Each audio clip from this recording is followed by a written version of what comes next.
off and rolling. Here on a Thursday, May 14th. And this is no ordinary Thursday as we are reacting to the Colorado Avalanche pulling off one of the great comebacks in the history of Denver sports. And it's a beautiful day to be talking about it. What up, Will? What up, Zach? Man, how sweet is this? I'm telling you during the break, I'll share it with our listeners too. I still feel like I woke up from a dream. When you wake up in the morning, you're a little groggy, a little tired, a little out of it, and it took me 30 seconds. Oh, that happened. You were there. That happened. They won 4-3. You get to go talk about this with Zach for 4 hours today. Incredible. Just utterly incredible. You take yourself to 5 minutes to go, and it's 3-1. You got, they got to go back to St. Paul. This sucks. Mm-hmm. And then Jack Drury gives you life, 3-2. Nathan McKinnon scores one of the best goals you'll ever see, and then they win it in OT. I can't wait to dissect it because I'm so excited that I just want to keep talking about it, and that's what we get a chance to do all afternoon. It's so special, man. Games like last night are unique. They're memorable. You know, through the years, a lot of these games blend together, right? And when you're in the postseason, you know, for 9 straight years like the Avalanche have been, sometimes it's hard to, you know, piece together, wait, was that series or was that game? Or, wait, who scored that overtime goal in that one series? And then there's games like this where you don't need your memory jogged, where you remember where you were. Obviously, you just got done telling us where you were. I was standing up in my living room.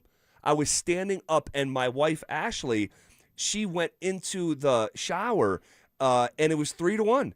And by the time that she got out of the shower, the game was going into overtime. And it was just like, again, I'm standing alone in my living room, just like slack-jawed. Like they're back in this. And when McKinnon scored, and I'm curious to hear your opinion. I thought they were going to lose the entire evening, but that ended when Nate's goal went in. It was like, holy smokes, this is going to go to overtime, and this is meant to be. And the precision of Nathan McKinnon. Like, are you kidding me? With a scalpel ending, or on the verge of ending Minnesota's season, the fact that he put that puck through a coin slot is just, it's insane. I'm still here 12 whatever hours later, I'm comprehending Nathan McKinnon and his greatness. I didn't think that he could unlock or achieve another level, and here we are. Insane. Yeah, I felt the same way, and all I could think about was the Olympics. Zach, that's where my mind went, the same exact spot on the ice. And in the Olympics, he's got half a net, and he misses it, and it helps the U.S. win gold, and Nathan has to take silver and his plushie and his stuffed animal and look like he's so pissed off. Last night, he doesn't have half a goal. He doesn't have a quarter of a goal. He doesn't have an eighth of it. He has, 2-3 inches? I like the way you put it, coin slot. I mean, you could sit there all day with a sliver that big with a hockey stick and not get the puck through. Right. And he does it the one time he has to do it to tie the hockey game 3-3. And that's the thing. It's the moment. Like, these guys in the NHL are so skilled, right? And I don't have to tell you, but, like, the level of skill that these NHL guys have is off the charts. And if you ever went down to Family Sports and just watched an Avs practice where they are refining the skill work, you just marvel at it. But it's the moment. It's to come through and all the years of that skill work pay off in the biggest moment of the season. It's the biggest goal of the NHL playoffs so far, I would venture. And the degree of difficulty is just, it's a 10 out of 10. It's a 10 out of 10. And it looked like for just a second, Volstead, he lowered himself by a half inch. Like a literal, I don't even think it was a full inch, a half inch. And that's where Nathan McKinnon, just rooftop, oh my God. It's so exciting, and it's so brilliant to watch someone that's that great at their craft come through in the biggest moment. It's iconic, Will. It's iconic. It's iconic, and he would have loved to do it in February. You know that. But if Avs fans had to pick, hey, you going to make it in February? Are you going to make it in May? Come on. We're all taking May. You know, a lot of Avs fans were cheering against Nathan McKinnon in that game, of course, cheering for Team USA. So it all worked out. And the atmosphere when that puck went in the back of the net, Zach, when I tell you deafening, I mean deafening. It's 18,000 people making the most noise they possibly can. Yeah. I mean, the building was shaking, first of all. It was literally shaking. Yeah. And you couldn't hear yourself think, couldn't hear yourself talk. It was just pure bedlam, chaos, mayhem, unbelievable moment. And I was fortunate enough to get to talk to Nathan McKinnon about it in his post-game press conference, and I asked him, and I said, are you aware in the moment? Because I always wonder that about athletes. Like, Sure. Are they so locked in they don't know their surroundings? And I thought he gave me a great, really honest answer. Yeah, I could hear him and I could feel it. Like, he knew what I just did. That hockey puck coming off my stick just made 18,000 people lose their collective minds. Well, it actually brought me back, if I'm being totally honest with you. Because the loudest, and I've heard Ball Arena just fever pitch, okay? And it gets to a point where, so like last night, it's not the loudest moment in the history of Ball Arena, but there's never been a louder moment. There's a bunch of stuff that is tied because the capacity is the capacity, right, and the moment is the moment. So like when I see Jamal Murray hit the game-winning shot with no time left on the clock against the Los Angeles Lakers, like it's a similar moment. It just, you can't make it up. And if you've never been in an environment like that for a fever pitch moment, it's literally deafening. But I got a flashback, man. 2022, St. Louis, Game 5. The Avs were up. They were up 3-0 in that game, weren't they? I think they were up 3-0. I'll go back and look for sure. But they gave it all back. Or if the RamosLaw.com text line can help me, 303-713-1043. I'm pretty sure Avs were up 3-0 in Game 5 against the St. Louis Blues. And they give it all back. But it was 4-3. I'm pretty sure it was 4 unanswered for St. Louis. And McKinnon had the play. You'll remember the play. Coast to coast. Coast to coast. He went 200 feet. It was one of the most brilliant, individualistic, like defining of playing above the X's and O's, just going superhero, putting a cape on, going coast to coast and just creating his own magic. And that was like, I never heard Ball Arena louder because I was there for that. And that moment last night where he scores, how many seconds left were when Nate scored? Minute 30. So minute 30. Like, it did cross my mind because the Avs went on to lose that game. 5-4 in overtime. I'm pretty sure that's how it went. I'm pretty sure they were up 3-0, gave up 4 straight. Nate scores the game-tying goal. They go into overtime and lose. So, and I believe Nate's was for a hat trick as well. I believe the one that made it 4-4 was a hat trick. Dude, give me knuckles for that because that's a great memory. It was for a hat trick. And I just remember being there like I just saw the greatest individual hockey play I will ever see in my entire life. And then when he does that last night with 90 seconds left to tie the game, I'm going, you got to finish the job. You have to finish the job in a way that you didn't in a very similar scenario 4 years ago. Yeah, I mean, honestly, if they had lost that game, we would come in today going, what a comeback, how fun. But you still got to go back for Game 6. It's the cherry on top to have that moment from McKinnon, and unlike 2022, they finished the job. Right. They finished the job. And, Zach, I know overtime only lasted 3 minutes and 52 seconds, but it was a chaotic overtime. Oh, it was. Minnesota could have won it 15 seconds in. No doubt. 15 seconds. You know who it was? McCarron. It was the villain. Yes. Michael McCarron. Yes, he blew it. The dingus, I want to call him something else. Is Yeah. dingus acceptable on the Sure. radio? Oh, yeah. The dingus who goes on ESPN during a first intermission interview and calls John Smanson dirty. Like, what are you doing, dude? And he misses. And then that last sequence, I know you've watched it 100 times. I've watched it 100 times. Oh, yeah. They have the 2-on-1. Come on. And Boldy can't get the shot off. And here come the Avalanche the other way. Can we do this right now? What happened on the last sequence? No, hold that thought. Okay. We'll get to it next. Down 3 goals. The Avalanche refuse to quit. Colorado storms back from a 3-0 deficit, forces overtime, and wins it in thrilling fashion to eliminate Minnesota. Incredible! And punch their ticket to the Western Conference Finals. Ball Arena erupted as the Avs completed an unforgettable rally for the ages. Now, the quest for the cup rolls on. Your Avs are just 8 wins away from Lord Stanley.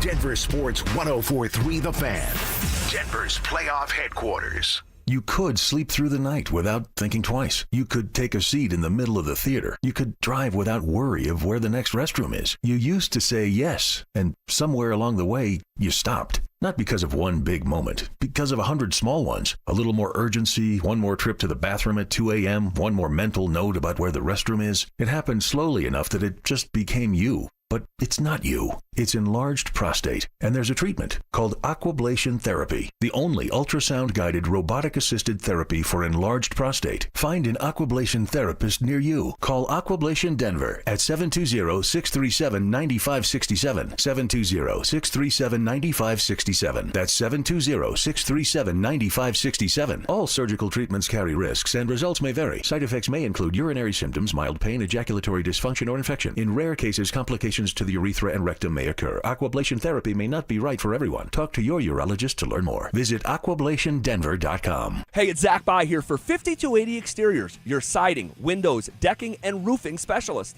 During the month of May, 5280 Exteriors are offering you $1,000 off a new project. 5280 Exteriors, the altitude of quality. In a city full of choices, your savings destination is Groove Toyota, the oldest family-owned Toyota dealership in the Denver Metro. Over 300 new Toyota Tacomas, only $399 a month lease. Visit GrooveToyota.com. $399 a month Tacomas, built for the Rockies, priced for you. Buy today in person or at GrooveToyota.com. Start here, go anywhere. Closed and lease for 36 months with $32.99 due at signing. Zero security deposit. Unapproved credit. Call 720-961-4465 for complete details. Offer expires 6/126.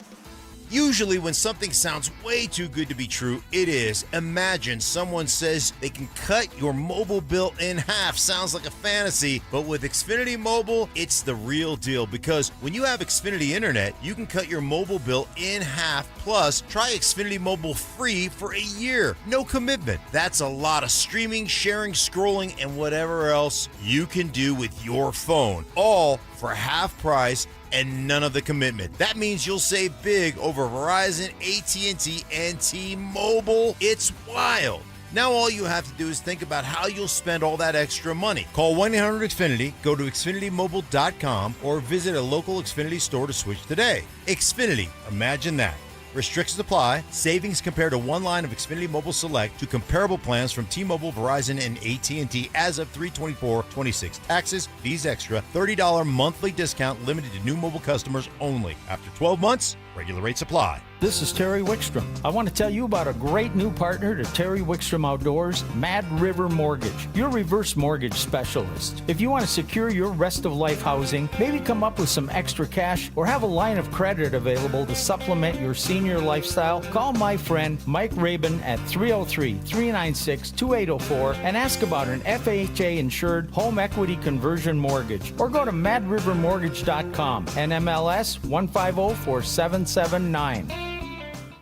When disaster hits your home, it's game time. Water in the basement, fire damage, mold creeping in? Don't sit on the sidelines. Call Able. Able Restoration is your first round draft pick for emergency response, mitigation, and full rebuild. We move fast to protect your property and fight for you with insurance start to finish.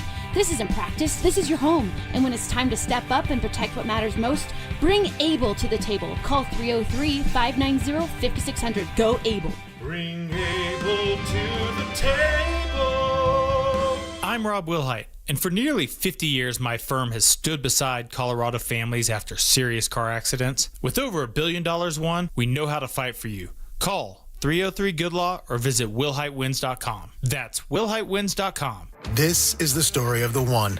As a maintenance tech at a university, he knows ordering from multiple suppliers takes time away from keeping their arena up and running. That's why he counts on Grainger to get everything he needs, from lighting and HVAC parts to plumbing supplies, all in one place. And with fast, dependable delivery, he's stocked and ready for the next tip-off. Call 1-800-GRAINGER, click Grainger.com, or just stop by. Grainger, for the ones who get it done. Join us at Camping World's Red, White, and New Trade event, our biggest trade event of the year, May 14th through the 16th. Trade in your RV and get the highest value guaranteed. Then upgrade for less with new RVs starting as low as $94 a month. Plus, take 25% off select maintenance services. Save up to 40% on camp-ready must-haves. And enter to win a new RV. Don't miss the Red, White, and New Trade event at your local Camping World, May 14th through the 16th. We'll see you there. For victims of drunk and drug driving, your grief is unique, but you are not alone. You always have a place at MAD. Call the 24-hour victim helpline at 877-MAD-HELP or visit mad.org. You're listening to The Drive with Zach By and Phillip Lindsay on Denver Sports 104.3 The Fan.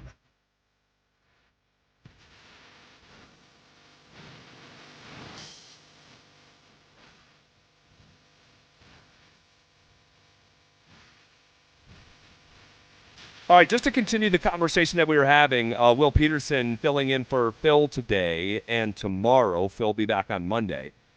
Will, you wanted to get a thought out of your head when it comes to the final sequence of the game, and I am really just eager and curious and anxious what direction we're about to go, because I have a pretty good feeling about this. I was going to give you this unprompted.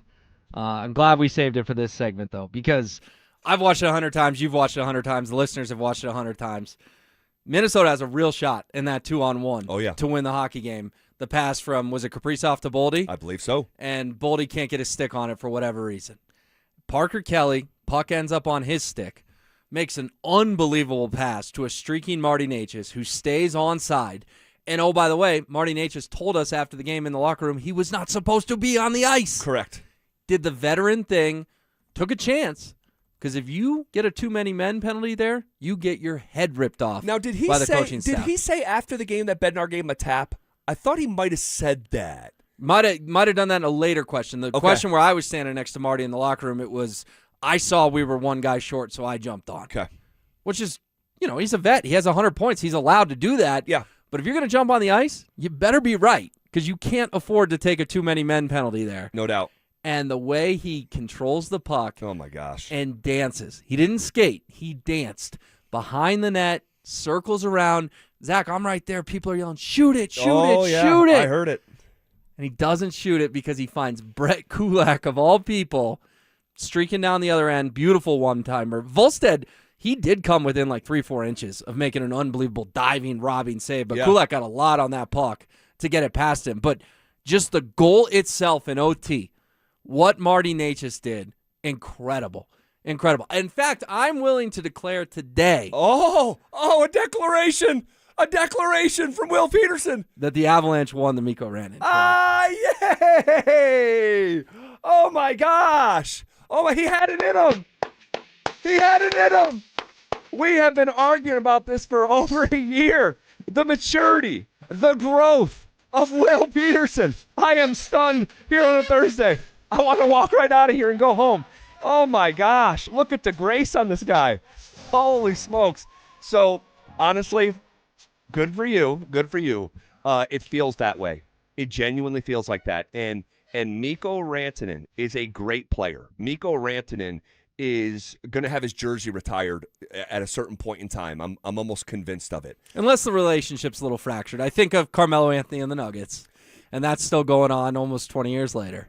Well, so you're like, it kind of, because a year ago when that trade happened, it was like Miko was so stunned. And so you're kind of seeing it a different way. It hadn't aged well for Miko. It hasn't. He's not the same player. And he's become a villain because of the way he handled himself in Carolina and wanting out on a contender after only 13 games. Then he goes down to Dallas, and this year he's taking penalties and making dirty plays that we never thought he had in him. Yeah. No, Miko, I think the Colorado trade broke Miko. I think it changed the course of his career for the worst. Well, and for the Avalanche, they're the beneficiaries of it because Marty Necas is incredible. He is incredible, Will. And that goal was so sick. It was so sick. The patience that man showed. I'm going to put you on the spot so there's no pressure. Do you remember the first goal of this series? First goal of the series, so it was a 9-6 Avalanche win. Mm-hmm. Was it Sam Malinsky? It was Sam Malinsky. But it was, so good on you. Yeah, do I get my flowers? You get your flowers. Good on you. But it was Marty Necas showing the patience on a breakaway to let an unsettled downhill situation develop just a 1 or 2 beats longer in a way that in that moment of tension, like that is an incredible skill. And so in some ways, yes, Necas to a streaking Malinsky, letting things develop and showing patience. The way that this series ended is the same exact way that it started, with Marty Necas being a driver of offense. And I know that the goals aren't there for him. I could care less. This man has 11 points. So as good as Nathan McKinnon has been in this postseason, 13 points, Necas has 11 points. nipping on Nate's heels with 10 of those being assists. And what this guy does, see, like, and not to go too deep down the Miko rabbit hole, but Miko was an incredible wingman to McKinnon.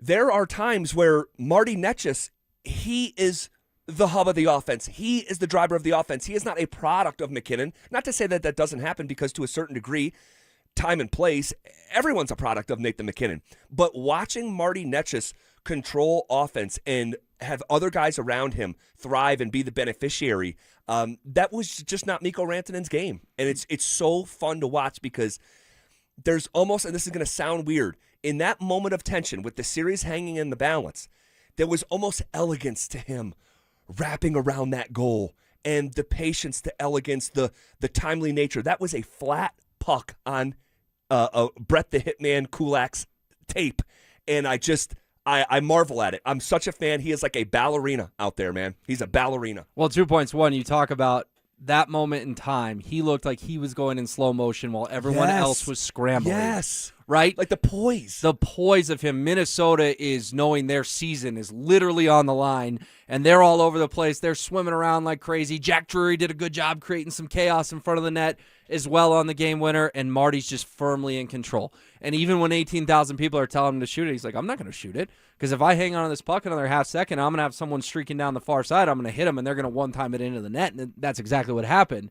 And two, to your other point on the offense can go through Marty, look no further than the power play, because what do? They set up and they dump the puck back. And when Miko was here, who did they dump it back to exclusively? 29, Nathan McKinnon. Every single time he would break the zone. Now, yeah, Nathan's the majority of the time, but you look up on that power play, 88's breaking the zone a lot too. 88's ability to carry the puck into the zone in Marty Necas is something that maybe Miko could do here and there, but it's much more of a regular occurrence that it doesn't just have to be Nathan.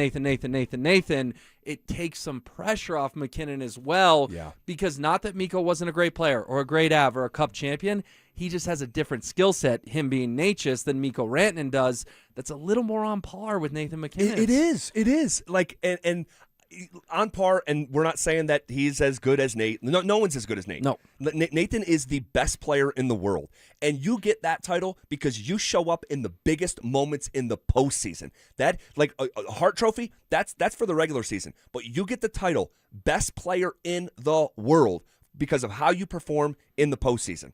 And for Marty though, secondarily to Nate, this dude is answering all the questions that have lingered around him for years. And you and I talked about this last week when Bednar said maybe they were relevant. I'm paraphrasing. Maybe invalid. They were valid. They were valid at one point. They are invalid now. Are there any more questions? And obviously, you still got to go win the cup, and you still have to perform at a high level. But I am not seeing any sheepishness, shrinking in these moments. It's the opposite. And there's this thought of that has kind of tailed Marty through his career, that sort of he's just like this finesse guy. He's a perimeter guy. He doesn't have the sandpaper and the greasiness that you need to win cups. I don't know, man. I'm seeing like a complete game from this guy. The Kadri goal happens in the previous game that ties the game on the power play. The Avs lost a draw. Marty muscled the puck. I forget who it was. Muscled the puck from the Minnesota Wild player. So like I'm seeing a completeness to his game, and man, he often strikes me as Allen Iverson on skates. His ability to move in a phone booth is remarkable. I can't say enough great stuff about Marty Necas. Yeah, no, he's special for sure. And the trade stung, particularly because of what happened last year. But the good news, and this is what you and Phil did a good job of reminding me of, is, yeah, the Avs lost the trade in year one, but this is a 6, 7, 8 year trade. And you know what happened in, what day was it? November, December? They extended him. And that was huge to get that done, because there is a moment in time, pre-contract extension and post, that you can point to. This guy looked so much more comfortable and so much better. Yeah. He never quite looked comfortable after the trade. We heard all the rumblings. Maybe he didn't love it. And then we see the pictures of them all hanging out over the summer. It's like, well, that's good. You know, he does want to be here. And he didn't wait till after the Olympics to sign that extension. He signed that extension very early in the season. I remember his key quote that day was, me and I don't know if he's married or girlfriend, whoever, his partner, they know they're going to be here the next 7-8 years. Yep. And he looks like a guy who feels more settled in life. And when you feel more settled, you perform better no matter what your job is. His job's being a great hockey player, and right now he's an outstanding hockey player. Man, he is outstanding. And the questions that he answered playing for Czechia at the Olympics, he was arguably the best player. Like in the whole tournament. In the entire tournament. And then what he's doing in the postseason. Gosh, man, Marty, you, and Will, I am so proud of you. You're too kind. I'm so proud of you. All right, details are finally leaking out about the Broncos' schedule. We'll get to it next. You asked for it, you got it. Backed by popular demand, it's the Drives Brouhaha. Big social brouhaha. This spring, Zach and Phil are back on the road, bringing their party to you. First stop, the Golden Triangle in Denver. May 22nd from 2 to 6 at Schoolyard Beer Garden. There was quite a brouhaha. Come find out what the commotion's all about. Head to DenverSports.com/drive for more details. Guaranteed to bring the brouhaha. Denver Sports 104.3. The Fan. Tom's Garage Doors, Tom's Garage Doors. When it comes to garage doors, no one knows more. I started my first business at 12 years old, mowing lawns for about $5 a yard. I thought I was crushing it until my buddy down the street undercut me by $2. But he didn't just cut the price, he cut corners too. That's when I learned if you do the job right, people trust you, and integrity beats profit. People care more about how you show up and whether you do what you say you're going to do. Hi, I'm Tommy Mello, owner of Don's Garage Doors. From garage door repairs to upgrades, we show up, we crush it, and we stand behind every job. We only use the best parts, and the spring's guaranteed to last a lifetime. Because when you care about the people you serve, you work harder, and it shows. From repairs to upgrades, call Don's Garage Doors today or schedule online at donsgaragedoors.com. And yeah, we still beat the other guy. Tom's Garage Doors, Tom's Garage Doors. When it comes to garage doors, no one knows more. Memorial Day savings are going on now at Mountain High Appliances Clearance Center. Hi, I'm Brad Barnett, president and founder of Mountain High Appliance. Save up to 60% on brand new appliances from Bosch, GE, LG, KitchenAid, and more. Amazing savings on out-of-box, discontinued, and floor models. Plus, we'll match any local competitor's price. Visit us today and experience the difference. Mountain High Appliance, your favorite appliance store. Thank you. Performance matters in intimate moments. Don't let ED ruin them. This is Jeff for the Rocky Mountain Men's Clinic, and I want to assure you that if you're like the vast majority of guys, you don't have to suffer with ED anymore. In fact, you might be pleasantly surprised at how the right treatments could positively impact your love life. At the Rocky Mountain Men's Clinic, our advanced medical therapies go far beyond pills. We have treatments that are effective in well over 90% of cases, and we offer specific and combinative treatments that can dramatically enhance both your performance and your stamina. You could even last up to an hour or more and bring a far greater level of intimacy to both you and the one you love, perhaps performing like you haven't in years. So call us today and find out why our advanced treatment strategies offer so much more. Your first visit is just $99 and gets you blood work, a medical consult, and if medically advised, a test dose. And if that test dose doesn't work in the office, your visit is free. Call 720-440-7900 or go to RockyMountainMen'sClinic.com. Rocky Mountain Men's Clinic, advanced medical science to improve men's lives. You're hearing this right now. So are your customers. That's radio. It still works.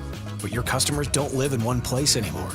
Tonight, they're streaming Denver's biggest game on their TV. Tomorrow, they're deep in the most popular podcast in the country. Next week, all three, all over again. We build one campaign that reaches them everywhere. Radio, streaming TV, podcasts, all under one roof. All measured, all working together. That's not a pitch. That's a system. DenverSports.com. Let's build yours. Wait! Before you change the station, listen to this.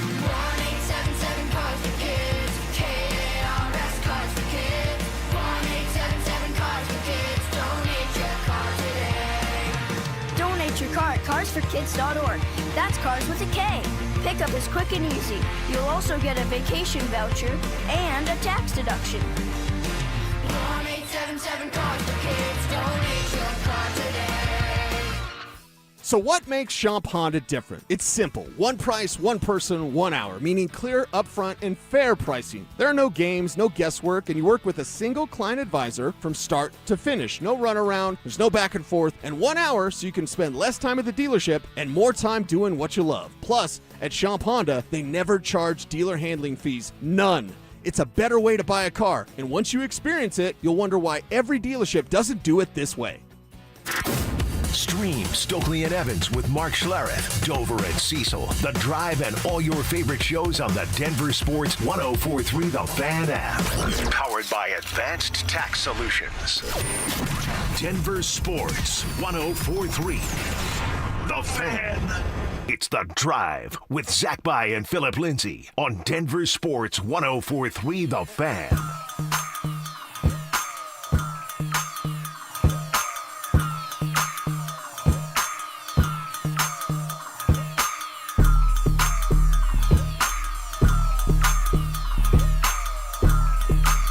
All right, so details are leaking out about the Denver Broncos schedule. And I have to preface it, these aren't 1,000% official, all right? That happens right after we get off the air. But historically, most of these leaks leading right up to the schedule release are pretty accurate.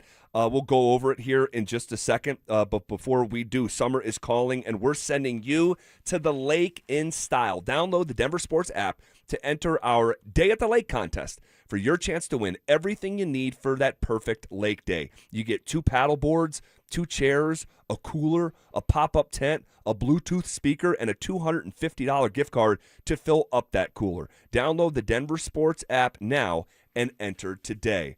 All right, Will, we know that the Broncos are opening up on Monday Night Football in Arrowhead, but we're also hearing that it's the Rams on Sunday Night Football in week number 3. All right, so 2 Super Bowl contenders going head-to-head out of the gate, and then in week 3. We're hearing that the week 10 is also the Broncos' bye week. The Steelers, Broncos at Pittsburgh on Black Friday. All right, so the day after Thanksgiving, Broncos in primetime. I believe that's on Amazon. Week 14 at the New York Jets. Week 15 at the Las Vegas Raiders. And on Christmas Day, hosting the Buffalo Bills in a rematch of the second round of the NFL playoffs. Yeah, and then another one that I'll just add that we're getting as well is that Seahawks-Broncos Week 6 Thursday Night Football in Denver as well. So you think about opening the season, Chiefs, check that box. Rams, check that box. Seahawks, Week 6, short week, Thursday Night Football. It's going to be a gauntlet of a start. Totally. There's also some rumors about Jacksonville in Week 2. Right. The team that beat the snot out of you on your home field last year, get them coming back in here. So if that's true, the opening sequence of the season at Arrowhead, Jacksonville visiting, and then the Rams. And then the Seahawks just a couple of weeks later. And then the Seahawks 2 weeks later. So, yeah, it's going to be tough, but this is what you sign up for when you go 14-3 and get a first-place schedule and all these primetime games. The 2 I want to talk about with you the most, though, are the Steelers on Black Friday, because people are not mad at the matchup necessarily. They're mad at the oversaturation of the NFL, because there's now a Thanksgiving Eve game, and then there's 3 Thanksgiving games, and then there's a Black Friday game, and people are going, come on, man. I don't mind it. But I do think the NFL's got to be a little careful here. You used to only watch games on Sunday. Now that week, you're watching games Wednesday, Thursday, Friday. Wouldn't shock anyone if they have a game Saturday, although they may leave that to college, and then Sunday as well. The thing I'll say about Black Friday, though, is, yeah, some people still go out and about and shop and look for the deals. I do all my stuff with a click of a button. Yeah. You know what I'm doing on Black Friday? I'm being worthless and eating leftovers. If I want an afternoon Broncos-Steelers game, I'm actually cool with it. Sign me up for it. How do you feel about that one? Man, you want to know what? If I'm being honest, I don't love it. But at the same time, I know how I am, and I'll watch them all. So, like, if it's possible for those 2 things to live in the same space, like, I'm an NFL addict, okay? Like, if the NFL is on in a primetime fashion, if my schedule, my family permits it, and is oftentimes built around it, by the way, I'm going to watch it. But I have to be real.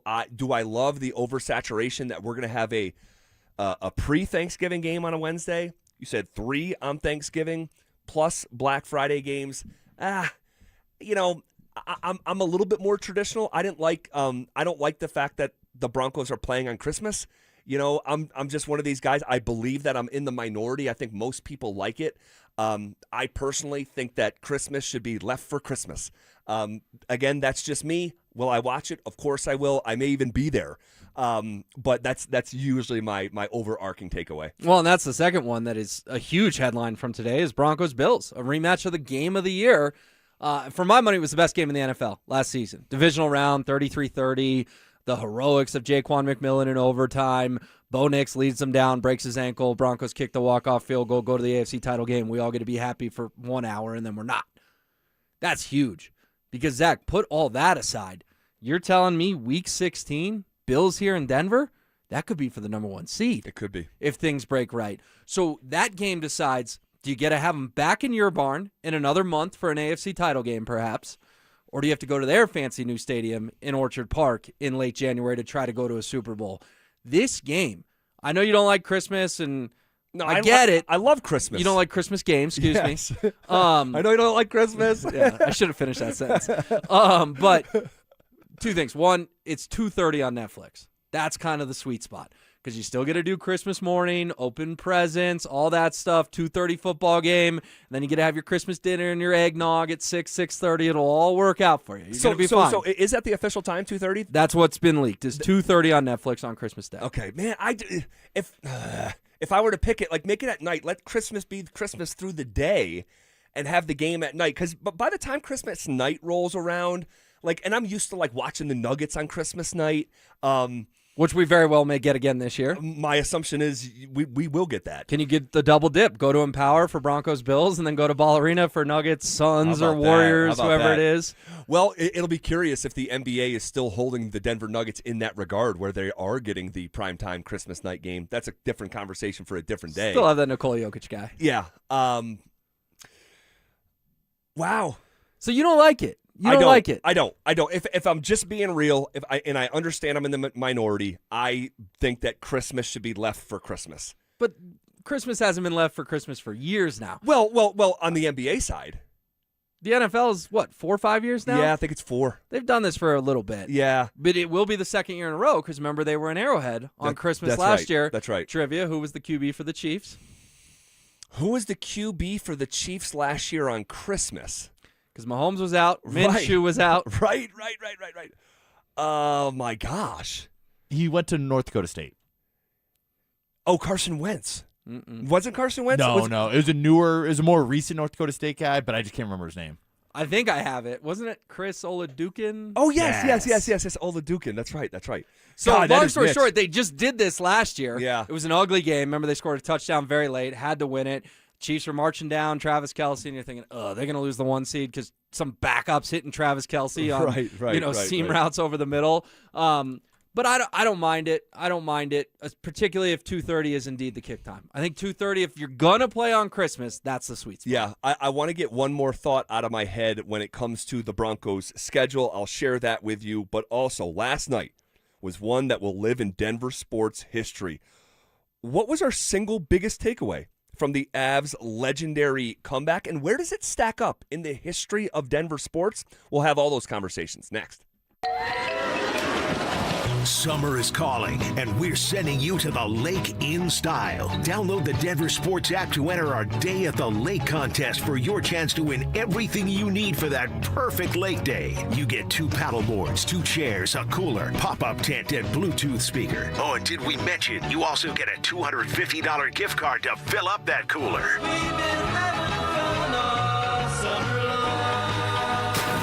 Download the Denver Sports app now and enter today. We'll see you at the lake.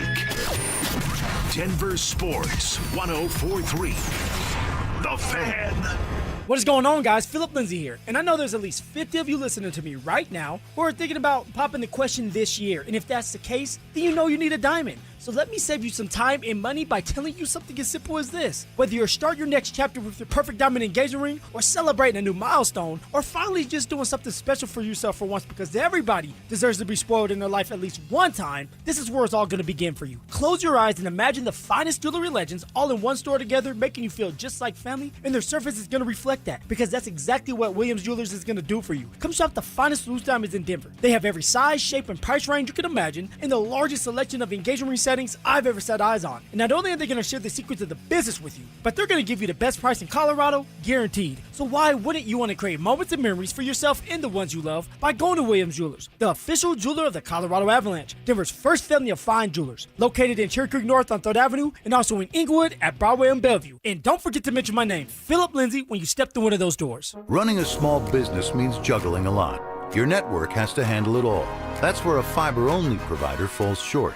You deserve a partner who gives you a greater advantage. Introducing the Total Solutions Advantage only from Comcast Business. A first-ever combination of the largest, fastest fiber-powered network, the most reliable Wi-Fi, gig speeds with equipment and security included, and a 5-year price lock. Plus, it's all backed by a 30-day money-back guarantee. The Total Solutions Advantage only from Comcast Business. A new standard for small business with reliability, security, and savings in one. When you add it all up, no one does business like Comcast Business. Switch today. Get started for $60 a month for 12 months when you add an advanced solution to a qualifying internet package. Limited time offer. New customers only. Requires 300 megabits per second internet, security edge, and additional qualifying service. 1-year agreement, paperless billing, and autopay with bank account required. Taxes and fees extra. Most reliable Wi-Fi based on Open Signal Awards USA Fixed Broadband Experience Report, May 2025. Hey, what's up, guys? It's Zach here. On behalf of my friends at American Financing, guys, people are living paycheck to paycheck, and everything just feels more expensive. If you're a homeowner, there is a way out, and American Financing is helping people just like you every day. They're not going to judge you. They're here to help you look at your whole financial picture, not just your credit card debt. Imagine decluttering your monthly bills into one manageable payment. Imagine freeing up cash flow for the things that actually matter. Their average customer saves $800 a month, and you may even delay 2 mortgage payments. And if you're refinancing, you may close in as fast as 10 days. Stop financing your past and start funding your future. Make your equity your exit strategy. American Financing is a family-owned mortgage lender, licensed in all 50 states with salary-based mortgage consultants, no upfront fees, and no obligation. So call them at 303-695-7000. That's 303-695-7000, or visit them online at americanfinancing.net. NMLS 182334, NMLSconsumeraccess.org. How about 60 seconds that'll make you actually feel good for a change? Hey, Dan Jacobs with 303 Law 4040. You've heard me talk about the best free meal in Denver. And I had some listeners that had heard me talk about how I used to love to make brisket, but with outrageous beef prices, we just couldn't afford to do it anymore. We can't afford to feed that many people. Well, a guy, Barbecue Bob, showed up to one of our first and third Thursdays with a couple $1,000s of brisket so he could just help people. We're going to make free brisket here coming up in the next couple months for our best free meal in Denver. And then another guy, Fred, who runs the Ace Hardwares over on Gartrell Road and Arapahoe Crossing. He said, from now on, all your fuel you need for that barbecue is on me. And another guy, Bobby Hancock from IHOP. He fed our volunteers and gave thousands of dollars worth of gift certificates to our people that take advantage of the best free meal in Denver. If you want to help, you can. Just spread the word. It's the best free meal in Denver every first and third Thursday, 4 to 6 p.m. It's at Smoky Hill and Arapahoe Road. And if you have any questions, just call us at 303-LAW-4040. In a city full of choices, your savings destination is Groove Toyota, the oldest family-owned Toyota dealership in the Denver Metro. Over 300 new Toyota Tacomas, only $399 a month lease. Visit GrooveToyota.com. $399 a month Tacomas, built for the Rockies. Priced for you. Buy today in person or at GrooveToyota.com. Start here, go anywhere. Closed and lease for 36 months with $32.99 due at signing. Zero security deposit. Unapproved credit. Call 720-961-4465 for complete details. Offer expires 6/126. Hey guys, Mark Schlereth here from my friends at Spine One. Let me ask you a question. You live with back pain, neck pain? Well, my guys at Spine One, they're an emergency room for back pain with same-day appointments. They'll see you and they'll get the journey started. And that's exactly what I did. Whether it's chronic pain, acute pain, work-related, sports-related, doesn't matter. All you got to do is pick up the phone and start your journey just like I did toward pain-free. 303-367-2225. That's 303-367-BACK. Or as always, you can find them online at SpineOne.com. This segment on 104.3 The Fan is brought to you by Roller Auction. Take KKFN and KKFN HD1 Longmont, Denver. Powered by Regen RX. It's The Drive with Zach By and Phillip Lindsay.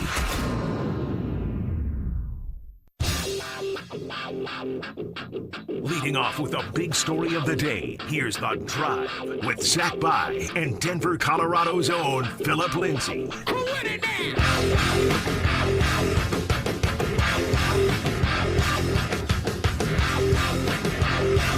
1 hour in the books. Quicker than a New York minute. Hanging out with you here on a Thursday. Talking little football there at the end of hour one. Most of our conversations dominated by the Colorado Avalanche and their historic comeback win. I want to get back to that here in just a second, but I do have to just get this thought out of my head. And it's not really a new thought, all right? And it's not like reinventing the wheel or anything. I just have to communicate it because we knew the Broncos' opponents and we knew where the games were going to be played. But when the schedule comes out, as it's starting to leak out right now, the season really starts to come into focus for me for the first time. And I know the draft and free agency and all that, like the new league year and all that. But for me personally, it really starts to come into focus today. And man, I would just this is not any sort of doom and gloom at all, but regression is coming. Like you're not replicating a 14-3 season. You're not going to win 14 football games. No. I feel like we can both confidently say that. Yes, it was such a unique season. It was such a magical season, special season. All the comebacks and all the drama to it. Especially considering they started 1-2.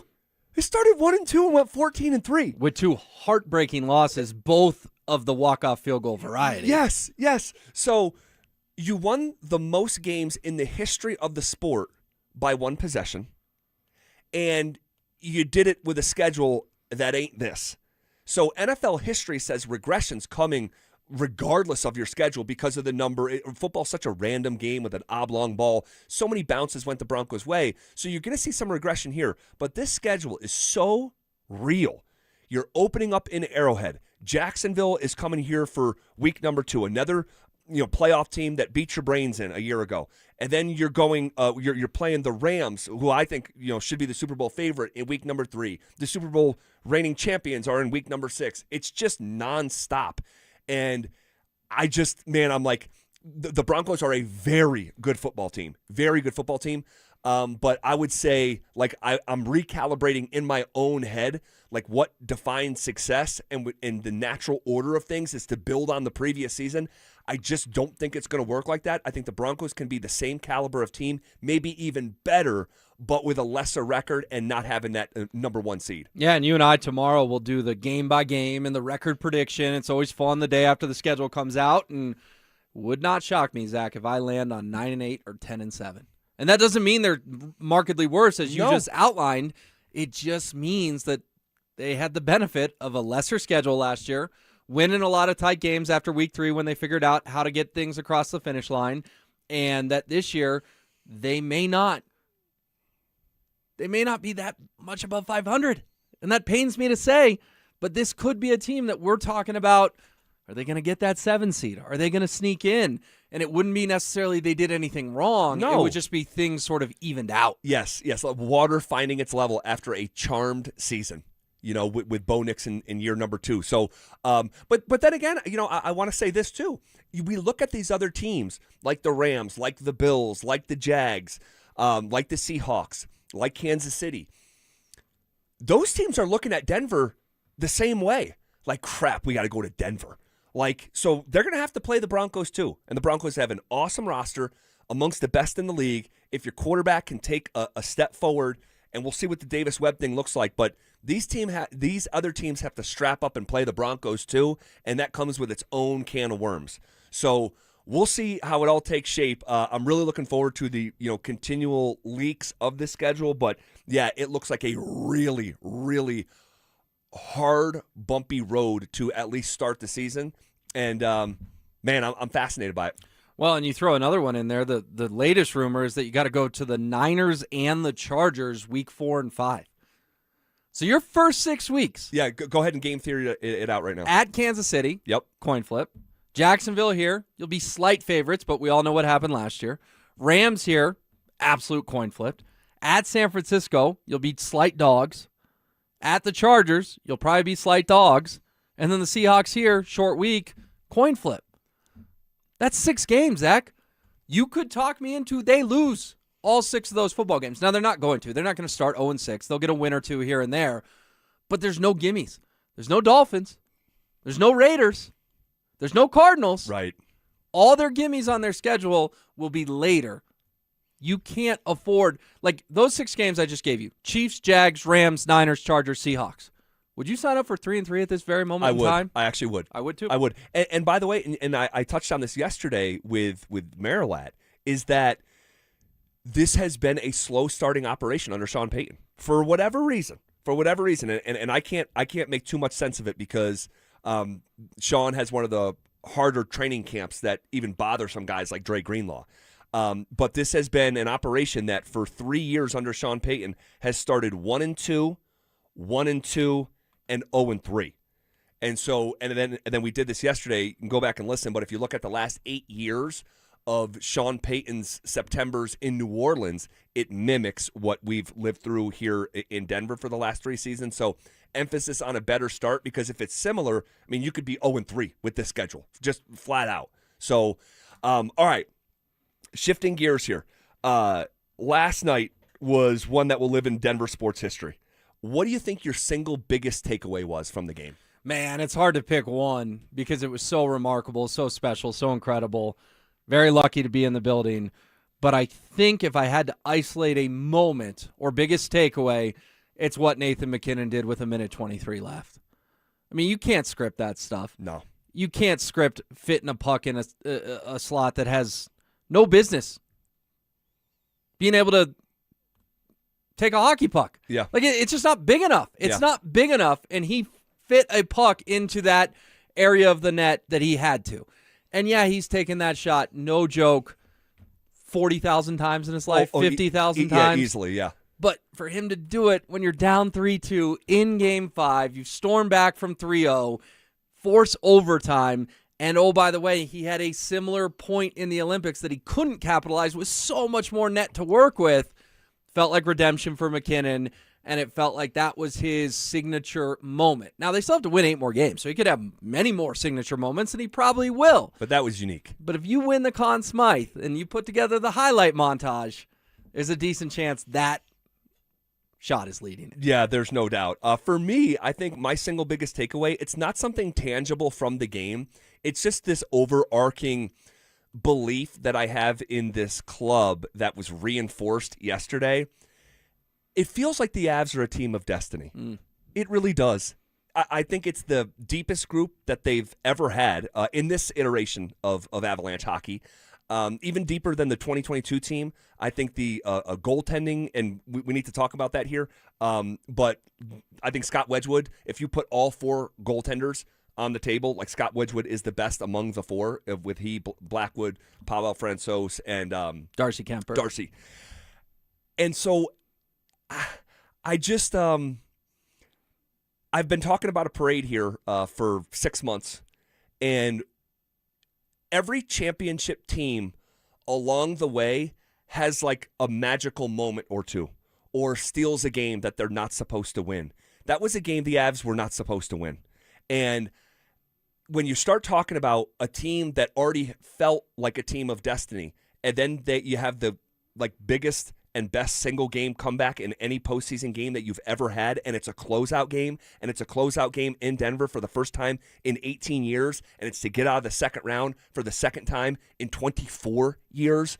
Like, it's just, there's sometimes some games just mean a little bit more.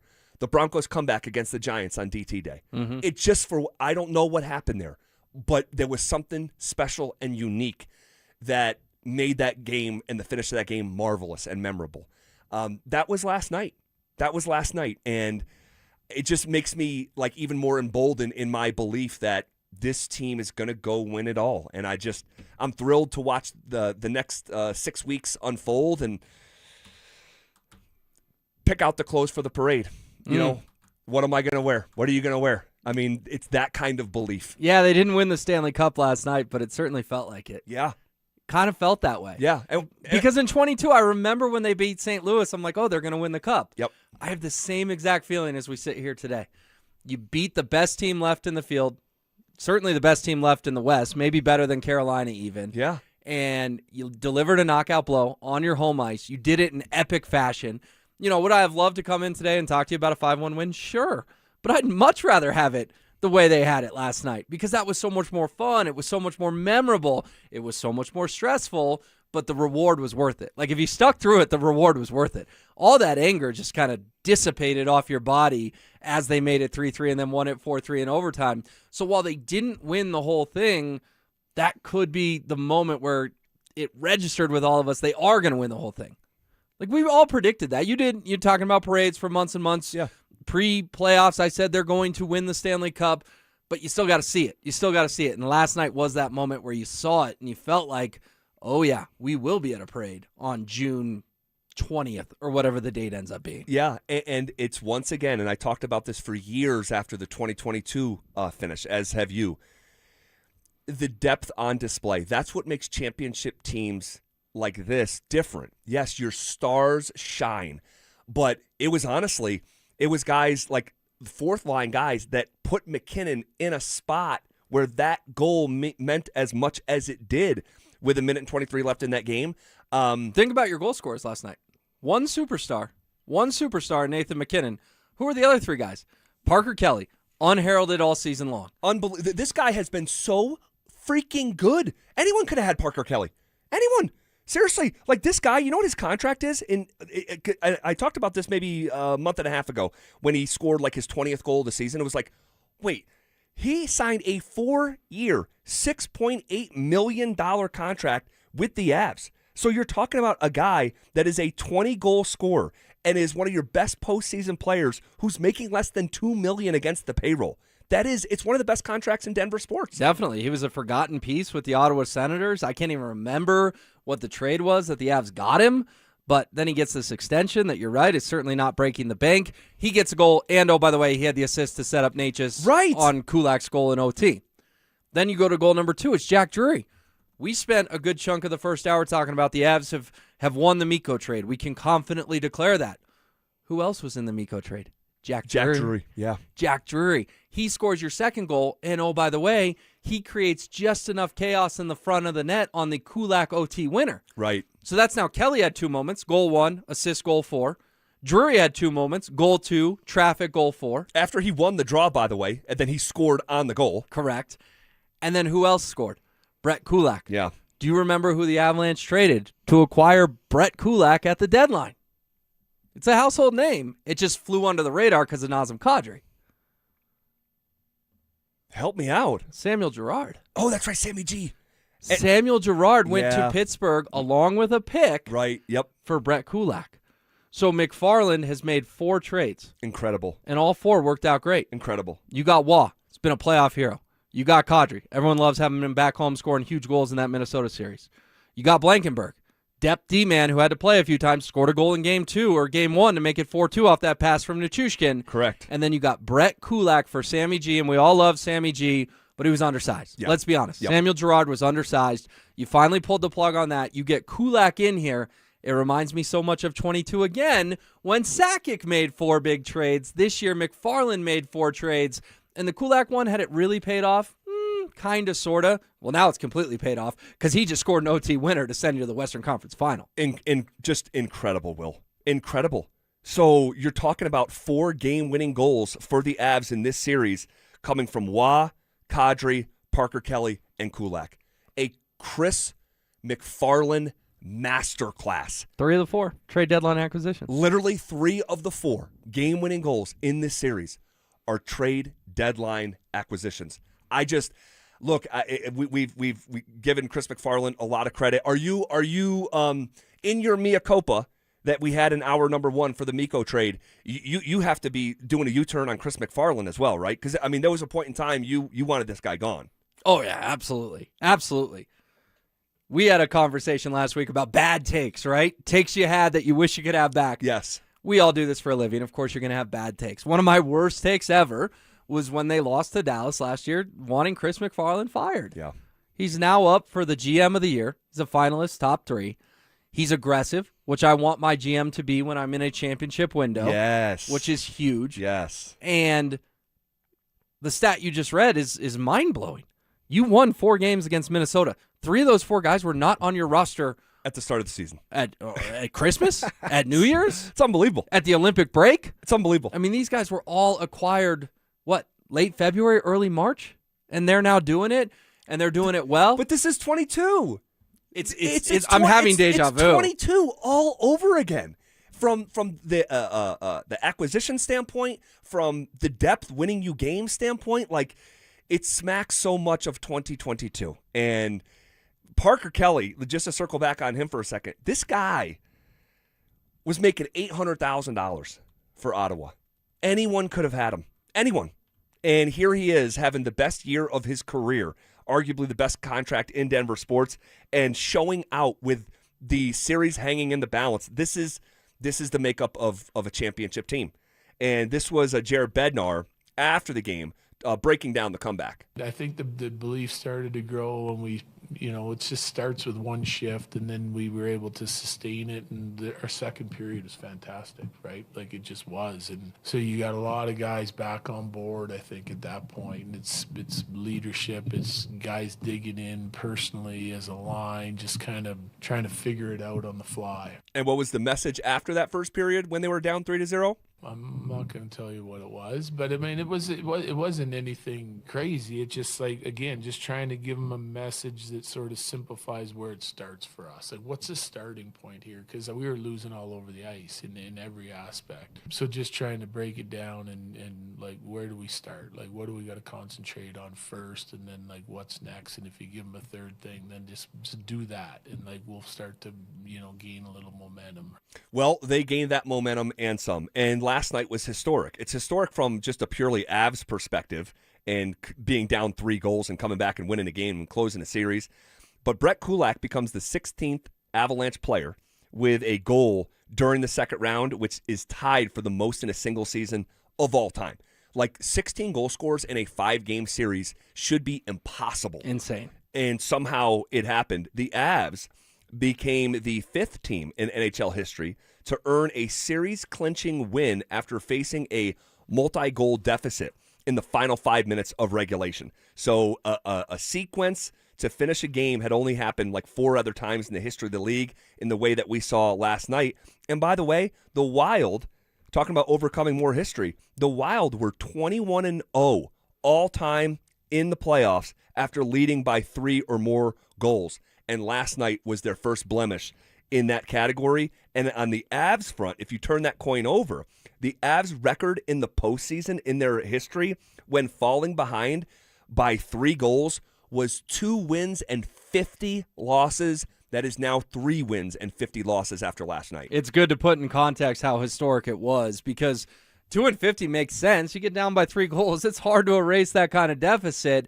The good news, and Nathan McKinnon mentioned it, was we had a lot of time to come back, right? Minnesota came out of the gate so well, and they go up 3-0. Really could have been 4-0. The goal was taken off the board.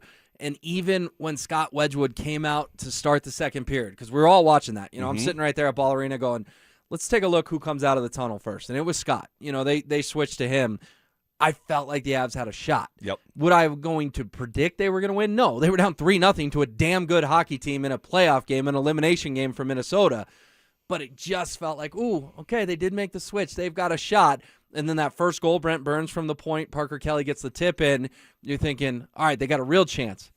Cale Makar gets hit in the face with a stick about 3 minutes to go in the second period. High sticking. Looked awkward. Cale, dipped his head back pretty hard. They had that power play.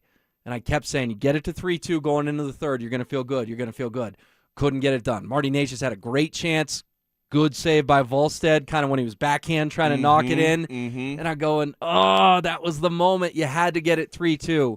You know what? Shame on me. Just like Game 2 against the Kings when they were down 1-0 with 7 minutes left and I thought they were done. Shame on me. Gabe scored. They win in overtime. Yeah. Last night thinking, oh, well, they didn't get it to 3-2. They're done. shame on me. Because it was still 3-1 with 4 minutes to go in the hockey game. Crazy. And they won 4-3. The win probability at that moment had to have been 99%. Exactly. 99%. I'm sure if you were doing the odds thing, looking at a little app on your phone, it was pretty much off the board at that point. Yeah, I was going to say it's probably off the board. And if it wasn't, it would have been Avs plus 6,000, something like that. So it's legendary. And by the way, the Parker Kelly redirect from that Brent Burns shot, how did that start? Winning a battle on the boards, right? And it's not sexy. It's never going to lead SportsCenter, but these gritty comeback wins, it starts with winning those battles in the corners, battles on the boards, forechecking, all that stuff. Pretty special, man. Pretty special. The goaltender conversation. We have not. We're almost 90 minutes into the show. We haven't talked about it yet. Well, thank goodness, because if you had asked me at 8 o'clock last night, what are you talking about? It would have been goalies. I know. So it's pretty special that we're at 3:21 here and we haven't really talked about it because you know something crazy happened. There's no question about it.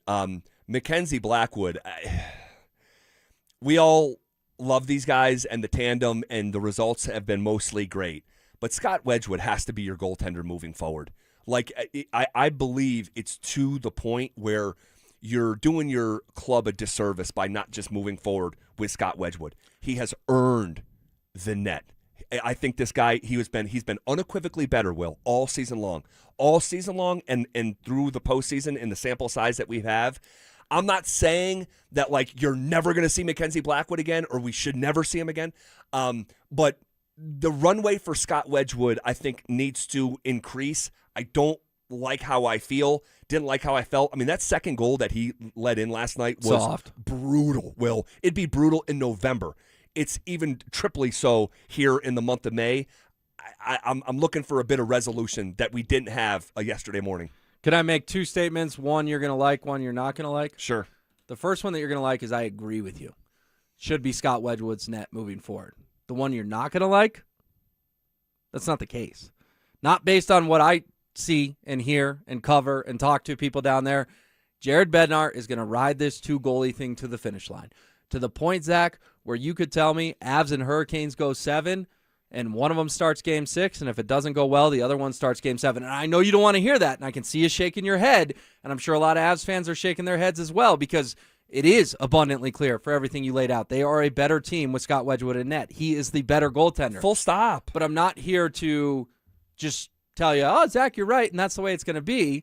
I'm just giving you my perspective, and my perspective is that Jared Bednar is dug in and locked in, and you will see plenty, and I mean plenty more, of Mackenzie Blackwood the next 2 rounds. You think so? I do. Over-under starts for Mackenzie Blackwood, 1.5. Over. Man, I hope you're dead wrong. I do too. I hope you're dead wrong, and I think you will be dead wrong. I think we have seen the last of Mackenzie Blackwood in this postseason, and we can make a little wager. I vehemently disagree. Zach, if they're can playing make a little wager. Vegas and it's 3-0 Golden Knights, here comes Mackenzie. I guarantee. I said starts. Then he'll start the next game, though. No. What happened in Minnesota? He came in Game 3, he started Game 4. I understand, but you have a bigger sample size of evidence now. The team plays more inspired in front of Scott Wedgwood. The fans, and I know they don't get a vote, but the fans are more inspired by Scott Wedgwood. And here's the thing, and this is what I don't like. If the 2 contracts were flipped, we would not be talking about this. Probably not. This would not be a discussion. And when you're trying to win a world championship and you're trying to widen your footprint in NHL history and you're trying to become immortal, contracts should not be the true north compass of your decision making. None of that should matter right now. It's got to be a meritocracy, and Scott Wedgwood has earned that crease. You're preaching. I'm just telling you, you're going to be disappointed. I smell a wager. Jared has said this all year. I said it in the playoffs. I know. He's not going to change. He's not going to change. I have been on that tip. I was arguing with Marilat. The same thing that you're saying, and I know you're saying you agree with me. I do agree with your premise that it should be Scott's net. Unfortunately, I'm the bearer of bad news. It's not going to be full-time. He'll still play plenty, and it may be a 70-30 split. But you are seeing more Mackenzie Blackwood unless they sweep the Western Conference Final and sweep the Stanley Cup Final. I think you're wrong, okay? I smell a wager here. I think you're wrong because with new information comes new opinions, and that relates to even Jared Bednar. So we'll put a pin in that. For now. I want to, here in a little bit, discuss some of the best Denver sports comebacks in this town's history and try to figure out where this stacks up amongst them. But the Avalanche, we'll put a pin in that for now. The Avs weren't the only team in Denver sports to come back from down 3-0 yesterday, and unfortunately, a bit of bad news today in Denver sports. We'll get to it next. Down 3 goals. The Avalanche refuse to quit. Colorado storms back from a 3-0 deficit, forces overtime, and wins it in thrilling fashion to eliminate Minnesota. Incredible! And punch their ticket to the Western Conference Finals. Ball Arena erupted as the Avs completed an unforgettable rally for the ages. Now, the quest for the cup rolls on. Your Avs are just 8 wins away from Lord Stanley. Denver Sports 104.3 The Fan.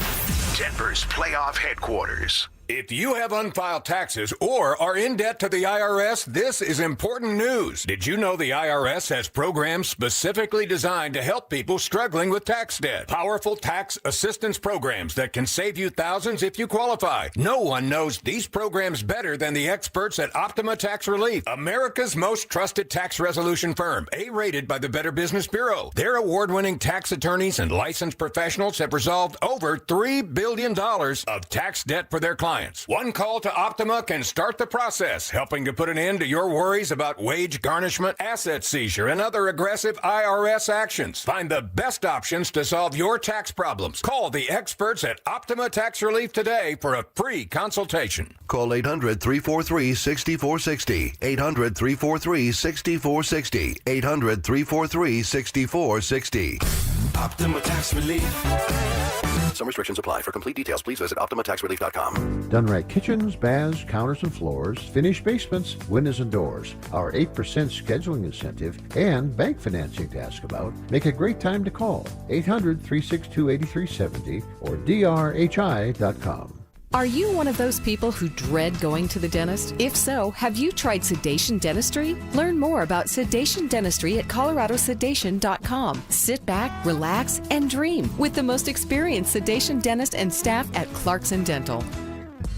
Here's something most window companies won't tell you. The window is only part of it. In Colorado, a well-built window can still fail if the installation isn't right. That's the part that determines what actually lasts. I trust Gravina's Window Center of Littleton because that's where the conversation starts. 50-plus years serving Denver, Colorado, and the Front Range. Right now, 25% off Infinity by Marvin Windows. Check them out at windowsforyourhome.com. That's windowsforyourhome.com.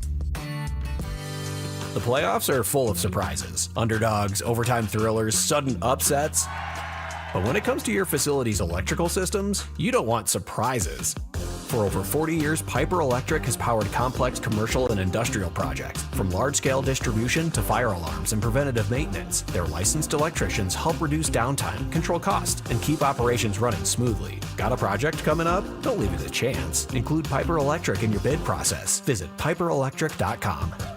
A lot of personal injury lawyers make claims about how good they are. But how do you know who's the best? At Berg Simpson Injury Lawyers, we've helped Coloradans for 50 years, and our results speak for themselves. We have 29 best lawyers in America, 19 super lawyers, and we're one of the National Trial Lawyers' top 25 most influential law firms. Compare us to other firms, then call Berg Simpson. If you've been injured, call Berg Simpson for free now at 303-790-2525. BergSimpson.com. Good lawyers changing lives. Progressive knows you think the grass is always greener. Like maybe you ride a motorcycle.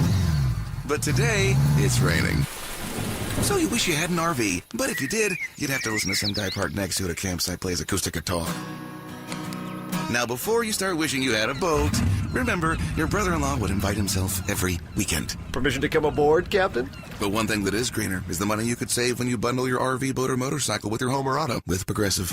Progressive Casualty Insurance Company affiliates and third-party insurers. Not available in all states or situations. At University of Maryland Global Campus, we know you're no stranger to setting big goals, whether in school, at work, or in life, and you're ready for more. At UMGC, we offer the skills-based education you need to move your career forward. Learn how to apply AI, data science, and other emerging tech, plus gain skills in leadership and critical thinking. You've come far. Succeed again. No application fee if you apply by June 1st. Learn more at umgc.edu. Certified to operate in Virginia by Chev. Stoke here for ROX, Rocks Heating and Air. Are you in the market for a new air conditioner? Well, hold on. You need to think about a heat pump. My team at ROX are Colorado's heat pump experts and rebate specialists. Get up to $12,000 in energy rebates and credits. These savings are incredible, but they're only available for a limited time. Only at ROX, Rocks Heating and Air. Now play that jingle. HVAC service, installation, repair. ROX rocks heating and air. Join us at Camping World's Red, White, and New Trade event, our biggest trade event of the year, May 14th through the 16th. Trade in your RV and get the highest value guaranteed. Then upgrade for less with new RVs starting as low as $94 a month. Plus, take 25% off select maintenance services. Save up to 40% on camp-ready must-haves. And enter to win a new RV. Don't miss the Red, White, and New Trade event at your local Camping World, May 14th through the 16th. We'll see you there. The NBA playoffs are underway, and now you can trade every game on Kalshi. You can also trade on who wins each series, the conference finals, and the championship. San Antonio is currently trading at 19% to win it all, meaning a $100 trade pays out over $500 if they take the title. On Kalshi, you're trading against other people in a live market. No house, no odds makers. And as odds move, you can buy in or out anytime throughout the postseason. For a limited time, download the Kalshi app and use code PASS to get $10 when you trade $10. KALSHI. Kalshi. Trade on anything. The upgrade you've been dreaming of at a price you didn't expect. Hi, I'm Brad Barnett, president and founder of Mountain High Appliance. This Memorial Day, get a 4-piece stainless kitchen for only $19.99. Get a GE front-load washer and dryer for only $15.98. Save $900. Or shop our clearance center and save up to 60%. Plus, we'll match any local competitor's price. The best service and the best prices. Why go anywhere else? Mountain High Appliance, your favorite appliance store. Thank you. Want to partake in our contest? Check out the rules at DenverSports.com. Every day at 3:30, the drive comes off the top rope to hit you with a 1, 2, 3. Finally, The Rock has come back to Denver. Tape your wrists, stretch your spandex, and oil your hair. Here's Zach and Phil with today's 3 count on the drive. Let's come off the top rope with it! All righty. So the Avs weren't the only team in Denver sports to come back from down 3-0 yesterday. The Rockies were down 3-0 at the end of the fourth. They end up winning 10-4 over the Pirates yesterday. They lost earlier today. But what's unfortunate is that Chase Dollander, who has been really fun to watch. Sure. Really the number one bright spot on the Rockies, and it's not even particularly close. He was removed from the game after just one inning. The team said right arm tightness. Probably not going to see him for a little bit, and I'm just hoping it's not anything serious. It's a hold your breath situation for sure, because I can picture a scenario where the Rockies are good in 3, 4, 5 years, and Dollander's their ace. I agree. You know, you're never rooting for injury, but if it happened to one of your 34-year-old journeymen, you'd be like, well, sorry, you're not in our plans when we're contenders again. This kid is in your plans and in your plans in a big way. And he had a quote that I'm trying not to think about it too much because I'm trying not to freak myself out or freak anyone else out. That was what he said today at his locker in Pittsburgh. That's scary. That is. I don't Your like mind goes to some dark places, particularly with throwing arm injuries in baseball. Yeah, right. All right, so we'll keep our eye on that for sure. It's so unfortunate. That kid has been so fun to watch. An electric arm. Did you see Jake McCarthy do something that you'll almost never see? An unassisted double play from left field. Did you see that? Yeah, it was fun. I mean, that is nuts. According to Spilly on the broadcast, it's the first time since 2013 something like that had happened. So that was fun, but that is your quick little Rockies. Well, real quick, yeah, go ahead. How are your 6-6 Rockies looking? Next in the 3 count. 1, 2. 17 and 27 to answer my own question. So, couple things here. James Harden drops 38-6 in a huge Game 5 between the Cavs and the Pistons. I had the Pistons winning that game. The series was tied 2-2. The Cavs had not won a single postseason game on the road this year until last night. They won 117-113 in overtime. The Pistons had a 9-point lead with less than 3 minutes left in regulation. Ouch. But that was a massive win for Cleveland last night. Definitely. In the first, the Pistons fraud meter was going off in a big way after their series with Orlando. That's right. And they pulled that out, and then they take a 2-0 lead on Cleveland. Now they've dropped 3 in a row. That fraud meter is back on. Not that Cleveland is bad by any stretch, but if you're Detroit, man, you had a real opportunity to go to the NBA Finals. With the Celtics out of the way. Totally. Not a biggest believer in the Knicks, but now we may get a New York-Cleveland Eastern Conference Final. How are you with NBA right now? Because since the Nuggets got out, I find myself so much more focused on the hockey. Sure. And obviously that makes sense with the Avs rolling and still in it and headed to the Western Conference Final, but I don't really care about the NBA. And that sounds so weird because I'm a big basketball fan. Maybe the Nuggets loss ripped that much of my heart out that I can't bring myself to pay too much attention to the rest of these playoffs. Yeah, it's not quite the same for me. But that said, the only time last night that I flipped to it was during intermissions, not even in commercial breaks. So, yeah, I'm just completely locked in on the Avs. And on the off days, I'll take a look at it. I'll throw $20 on something and, keep my eye on it. But, yeah, it's the Nuggets losing and watching Minnesota, and it's just – there's a gash. There's a gash. If I'm just being real, there's a gash. I'm a massive just NBA fan, so I'm not quite the same as you. But I have to. I'll summarize it like this: I have to have money on a game to watch it. So that makes sense. And the other thing too is there's no drama, right? Like I just gave you the 3 teams that could still come out of the East. None of those 3 teams are beating Oklahoma City. I mean, the Thunder are going to win the championship. The Spurs What's could. the point of watching? Well, I said none of those 3 on the East. Well, the Knicks are playing phenomenal basketball right now. The Knicks aren't beating the Thunder, Zach. You're You and I both right. know that. You're probably right. But they said that last year about the Pacers, and the next thing you know, the Pacers have a halftime lead in Game 7 on Oklahoma City's home floor. So they play the games for a reason. We'll see what happens. Hey, how did the no chance the Colts had week 2 against the Broncos? Oh, gosh, you still bring that up when Indy was terrible and finished with a terrible record and missed the playoffs. You told me it was a non-starter. You act like you're dunking on me that I said the Colts were bad. No, you said Turned out the Colts were bad. Well, you said it was a non-starter and a guaranteed win. I said it's not guaranteed. You guaranteed it. You guaranteed it. Next in the 3 count. 1, 2, 3. How'd my prediction go on your show yesterday? You haven't brought that one up yet. I just been enjoying you doing all these apologies to Chris McFarland and Marty Necas. It's been great. You did predict 4-3 in overtime. I was giving you credit last night on Twitter. I was. People they said, who is that guy? I said, that's Will. He nailed it. Well, that's a backhanded comment. Who was that guy? I was that rando you had on your show? I was trying to give you credit on social media last night.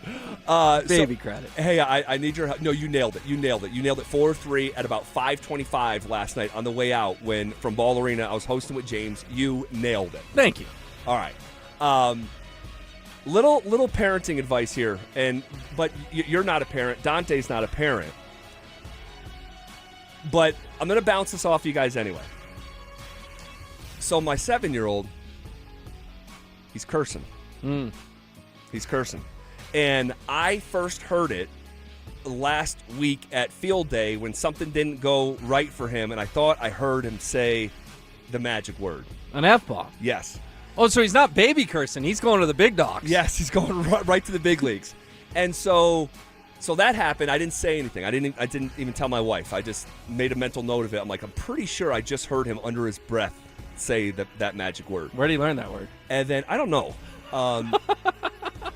And no, real talk. I don't curse a lot around my kids. I don't. But on occasion, one will slip. It'll slip.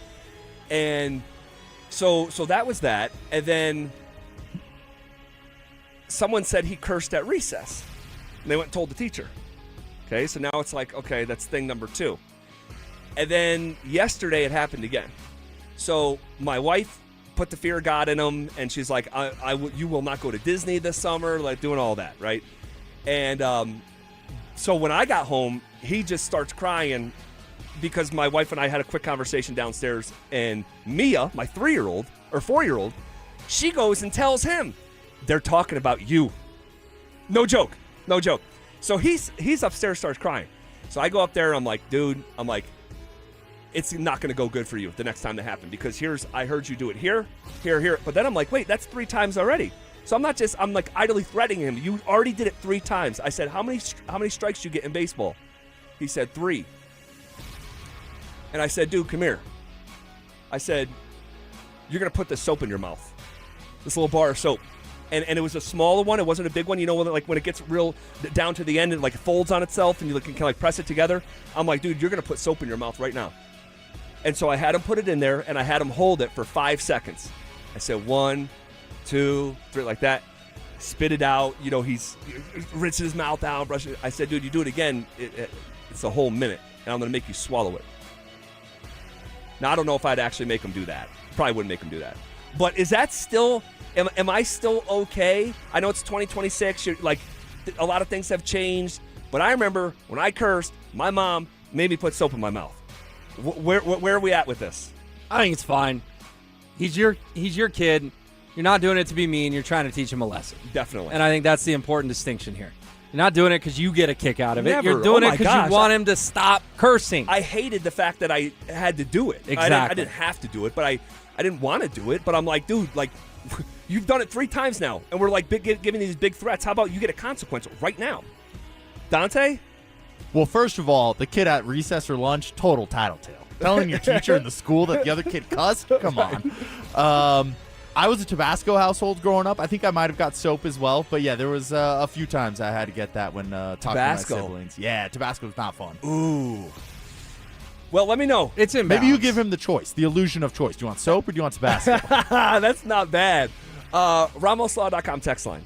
Talk to me, especially you parents out there. Is that still in bounds, having a kid put soap in their mouth for cursing? I don't know. I did it in 1993, but it's 2026. A lot have changed, so I don't know the views on these things. All right. We'll put a pin in that for now. Maybe we can read a couple responses. Who should we be rooting for tonight between Vegas and Anaheim? We'll talk about some of the dynamics next. You asked for it, you got it. Backed by popular demand, it's the Drives Brouhaha. Big social brouhaha. This spring, Zach and Phil are back on the road, bringing their party to you. First stop, the Golden Triangle in Denver. May 22nd from 2 to 6 at Schoolyard Beer Garden. There was quite a brouhaha. Come find out what the commotion's all about. Head to DenverSports.com/drive for more details. Guaranteed to bring the brouhaha. Denver Sports 104.3. The Fan. Between groceries, travel, and higher prices, it's easy to feel overwhelmed, especially if you're already relying on credit cards to cover the basics. If that debt is piling up, you're not alone. If you're a homeowner, you might have considered reaching out to American Financing, but hesitated because you don't want to give up your low mortgage rate. That's why American Financing created the Smart Equity Loan, a simple, smart way to get your finances back on track without giving up your low mortgage rate. Unlike a HELOC, which can fluctuate with the market, the Smart Equity Loan offers a fixed rate, so you'll have one predictable monthly payment. It lets you use your home's equity to pay off high-interest debt, free up your cash flow, and still keep your existing mortgage intact. There are no upfront fees to find out how much you can save. Call 303-695-7000. That's 303-695-7000, or visit them online at americanfinancing.net. NMLS 182334, NMLSconsumeraccess.org. Women go through many changes in their lives. And we believe each milestone matters. That every new candle represents another step in your story. Our healthcare experts support women at every stage of life. Because each chapter deserves to be celebrated. Women's health. Nurture what's next. Find care near you at mountain.commonspirit.org. Common Spirit Health.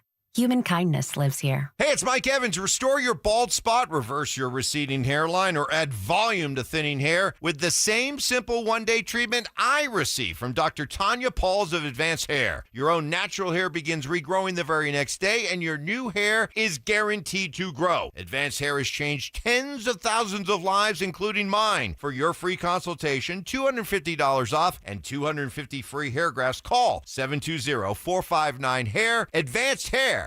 Toyota.com. In a city full of choices, your savings destination is Groove Toyota, the oldest family-owned Toyota dealership in the Denver Metro. Over 200 pre-owned vehicles in stock, including MPG MVPs and Toyota certified with full warranties. Visit GrooveToyota.com. Don't wait. 50 vehicles priced under $15,000 won't last. Buy today in person or at GrooveToyota.com. Start here. Go anywhere. Offer expires 6/1/26. Not all will qualify. Restrictions apply with approved credit. Call 720-961-4465 for complete details. I'm U.S. Transportation Secretary Sean Duffy.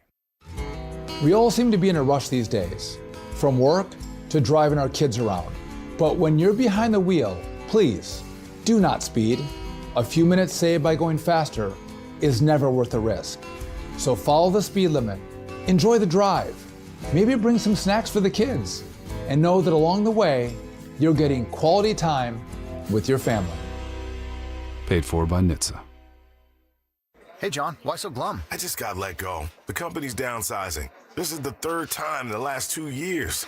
I'm done with this. Have you thought about My Computer Career? I've heard they can train you for a career in IT in just a few months, including cybersecurity and the basics of AI. And you don't need prior training or experience. Now that's a recession-resistant career. Wow, thanks. I'll check them out. Go to mycomputercareer.edu and take the free career evaluation. mycomputercareer.edu, an Elite CompTIA certification partner. Financial aid is available to those who qualify, including VA benefits. Performance matters in intimate moments. Don't let ED ruin them. This is Jeff for the Rocky Mountain Men's Clinic, and I want to assure you that if you're like the vast majority of guys, you don't have to suffer with ED anymore. In fact, you might be pleasantly surprised at how the right treatments could positively impact your love life. At the Rocky Mountain Men's Clinic, our advanced medical therapies go far beyond pills. We have treatments that are effective in well over 90% of cases, and we offer specific and combinative treatments that can dramatically enhance both your performance and your stamina. You could even last up to an hour or more and bring a far greater level of intimacy to both you and the one you love, perhaps performing like you haven't in years. So call us today and find out why our advanced treatment strategies offer so much more. Your first visit is just $99 and gets you blood work, a medical consult, and if medically advised, a test dose. And if that test dose doesn't work in the office, your visit is free. Call 720-440-7900 or go to RockyMountainMen'sClinic.com. Rocky Mountain Men's Clinic, advanced medical science to improve men's lives. Tune in Tuesday afternoons for Injury Insights with Zach Bai and Dr. Joseph Ramos to hear the latest injury news on your local teams and around the world of sports. Ramos Law. What makes us different makes us better. This segment on 104.3 The Fans brought to you by Williams Jewelers, the official jeweler of the Colorado Avalanche. One Wheel Broncos talk. Cecil Lammy and Andrew Mason bring the heat on Orange and Blue Today. The most passionate intelligence and in-depth Broncos coverage in the game. Weekdays at 5 p.m. on the Denver Sports 104.3 The Fan YouTube channel. Hit subscribe at Denver Sports 104.3 and never miss another take. Orange and Blue Today, powered by Ramos Law, official injury law firm partner of the Denver Broncos. Denver Sports 104.3 The Fan. Denver Sports 104.3 The Fan presents The Drive with Zach Bai and Phillip Lindsay.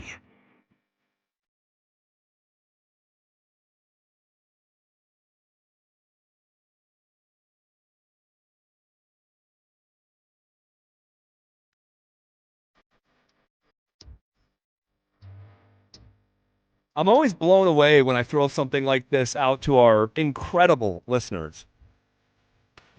Because the response that question got, hey, am I okay, putting a bar of soap in my 7-year-old's mouth because I caught him cursing for a third time? Like 3 strikes you're out, bud. And, a lot of other alternative things have been presented, but I'll say, Will, and I don't know how much you saw of it, but I think most people are like, you're good. Like there's still room for discipline no matter what year it is. We talk so much, and when I say we, like society, we talk so much about how, generation, what is it now? Z? Is it Gen Z? Whatever. Is that what we're on? Dante, what'd you say there? I think we're on Generation Alpha. Is that right? Like for the kids, like your kids? Yeah. They might even be Generation Beta. Well, but that's because they're your kids. Well, you hear how much kids are different these days, but kids aren't different. Kids are kids. Like, as human beings, like, we're not different, but the things around us are different. You know, if you're being raised by a screen or like all that stuff, that's what's different. But yeah, most people saying, yeah, like you're good. And then also, like, some people say, well, he must have heard it from you. But I had this conversation with him as well. It's like, when you're old like me, you can make decisions if you want to talk like that. And make no mistake, I don't curse around my kids on a regular basis. He might have heard me like talking to my wife or something, and not saying I'm saying it at her, but like referencing something and cursing or whatever.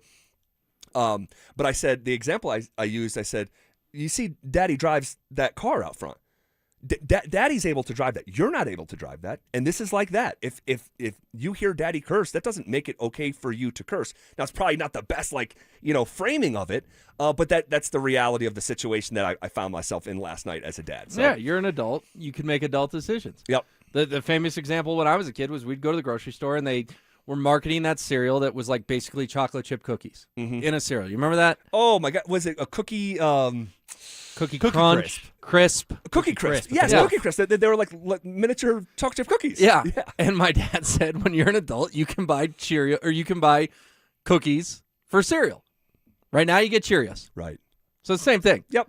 When you're older, if you want to go eat chocolate chip cookies and call it breakfast, you're allowed. Yeah. No one's stopping you. But not when you're 7. Yeah, that moment's not right now. Yeah. All right, shifting gears here. Who should we be rooting for between Vegas and Anaheim? I know, you know, tonight specifically, you're rooting for the series to get extended, right? Exactly. But in general, from an Avs perspective, who are you hoping for walks through those doors at Ball Arena next week? Well, do you want the more entertaining series, or do you want the quote-unquote easier path? Is the more entertaining series Anaheim? Definitely. I think so, too, from just a style standpoint. Yeah, I mean, you want to sign up for more 6-4 hockey games? You could get that against the Ducks. Now, remember, they were 1 point away from playing the Ducks in the first round. It's true. It came down to the final night of the regular season. That said, if it's Anaheim, this team is way overachieved this year. They weren't even supposed to be a playoff team. If you get the Ducks in the Western Conference Finals, Zach, I'm packing my broom. I'm packing my broom, much like I did against the Kings. If it's Colorado-Anaheim, I will pick the Avalanche in 4. Yeah. If it's Colorado-Vegas, probably 5, maybe 6. That's the difference between the two squads here. So I think Anaheim entertaining and probably the more favorable matchup. But with Vegas, they weren't really on anyone's radar either. And then they made this late season coaching change and it sort of propelled them. And yes, they have guys like Jack Eichel, who anyone who watched the Olympics certainly knows his name.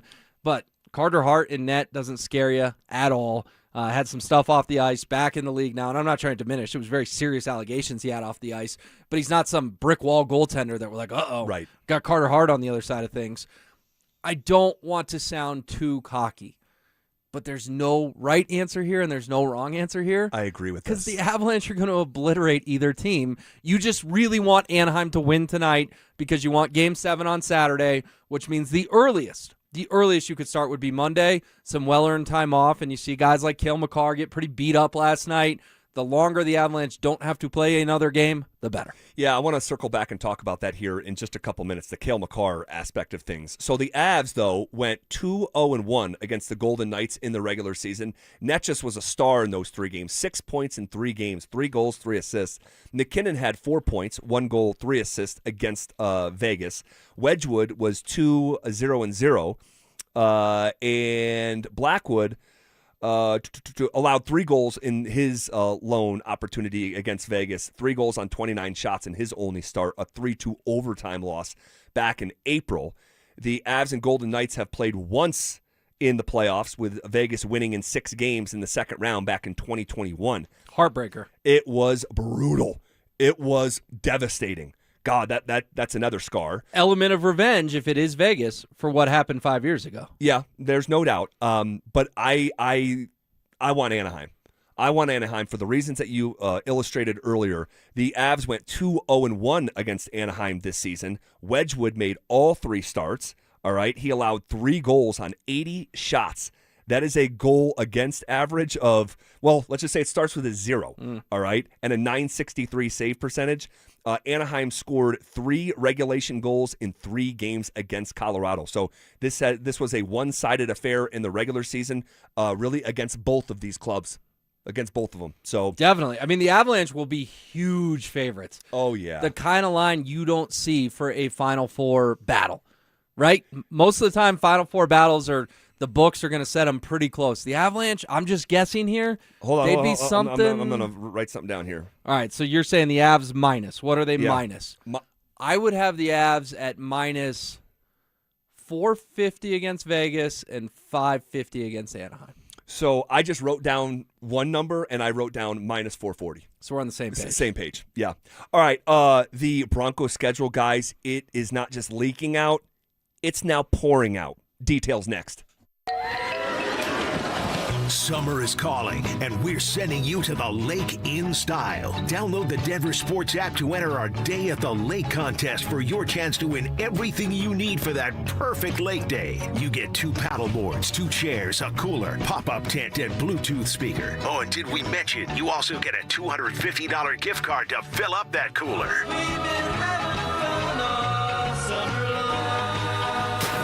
Download the Denver Sports app now and enter today. We'll see you at the lake.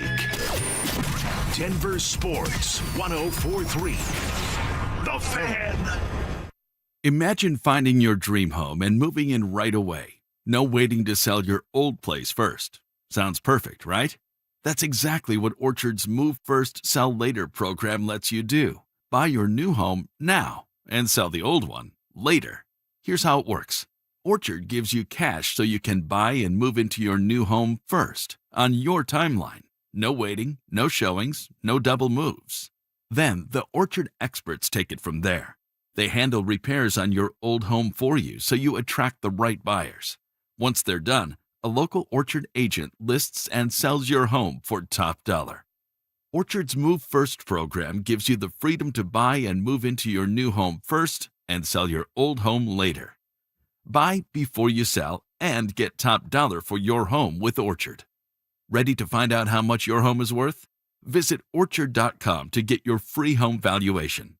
That's Orchard.com. Be careful if you haven't filed taxes in a while. The IRS is going after non-filers like never before. Whether you have income taxes or payroll taxes that have not been filed, Advanced Tax Solutions can help you get back in the system and avoid trouble with the IRS before they show up or send you a scary letter. Call the people I trust, Advanced Tax Solutions. They'll help you get back into the system and off the IRS's radar. 303-753-6040 or visit AdvancedTaxSolutions.com. O'Reilly. Stop by the new O'Reilly Auto Parts in Wheat Ridge on Kipling Street behind Natural Grocers now through May 26th for the grand opening sale. Get a $15 O'Reilly gift card after rebate with the purchase of 5 quarts of Mobil 1 Full Synthetic or Full Synthetic High Mileage Motor Oil for $35.95. Plus, buy one, get one free Coca-Cola products at your new O'Reilly Auto Parts. Brandon Stokely here from my friends at Roller Auction. Do you have items you're looking to sell? Since 1976, Roller Auction has been conducting commercial and industrial auctions for Colorado government agencies, Fortune 500 companies, small business owners, secured creditors, individuals, and more. They have a large marketplace to showcase your assets, so don't wait. Visit rollerauction.com for a free consultation and turn those items into some cold, hard cash. Again, go visit them at rollerauction.com. That's rollerauction.com. When disaster hits your home, it's game time. Water in the basement, fire damage, mold creeping in? Don't sit on the sidelines. Call Able. Able Restoration is your first round draft pick for emergency response, mitigation, and full rebuild. We move fast to protect your property and fight for you with insurance start to finish. This isn't practice, this is your home. And when it's time to step up and protect what matters most, bring Able to the table. Call 303-590-5600. Go Able. Bring Able to the table. Your medication for enlarged prostate is working. That's what you tell yourself. You're up 3 times a night instead of 5. The urgency is manageable. The stream's not great, but it's fine. That's the problem. Fine. Enlarged prostate, or BPH, doesn't pause because the medication takes the edge off. The prostate keeps growing. The bladder keeps working harder. And over time, those changes can be harder to reverse. But surgery? Not for you, right? Aquablation is not the surgery you're picturing. It's the only ultrasound-guided, robotic-assisted therapy for enlarged prostate. Don't wait until things become unbearable. Find an Aquablation urologist near you. Call Aquablation Denver at 720-637-9567. 720-637-9567. That's 720-637-9567. All surgical treatments carry risks and results may vary. Side effects may include urinary symptoms, mild pain, ejaculatory dysfunction, or infection. In rare cases, complications to the urethra and rectum may occur. Aquablation therapy may not be right for everyone. Talk to your urologist to learn more. Visit aquablationdenver.com. Summer lives here at the new National Western Center. Concerts and events all season long. NationalWesternCenter.com. KKFN and KKFN HD1 Longmont, Denver. Powered by Regen RX. It's The Drive with Zach By and Phillip Lindsay. You're listening to The Drive with Zach By and Phillip Lindsay on Denver Sports 104.3 The Fan.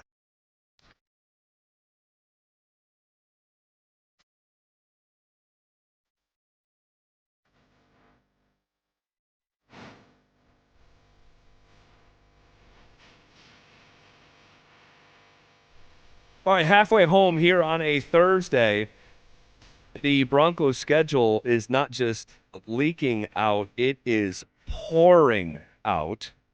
We'll get to that here in just a second, but before we do, got to tell you, man, spring is back. It's a beautiful day here in Denver, and that means it's time for another brouhaha. All right, the Drive's Brouhaha Tour is back. We're doing just 3 stops this year. All right, in the past, we've had 5, 6. It's 3 here, so you got to prioritize it. Join us Friday, May 22nd from 2 to 6 p.m. for our first stop at Schoolyard Beer Garden in Denver's Golden Triangle. This is one of the most unique places to hang out in Denver, and we would love to see you. Okay, the Broncos schedule. Will Peterson filling in for Phillip Lindsay today and tomorrow. Phil will be back next week. The Broncos schedule.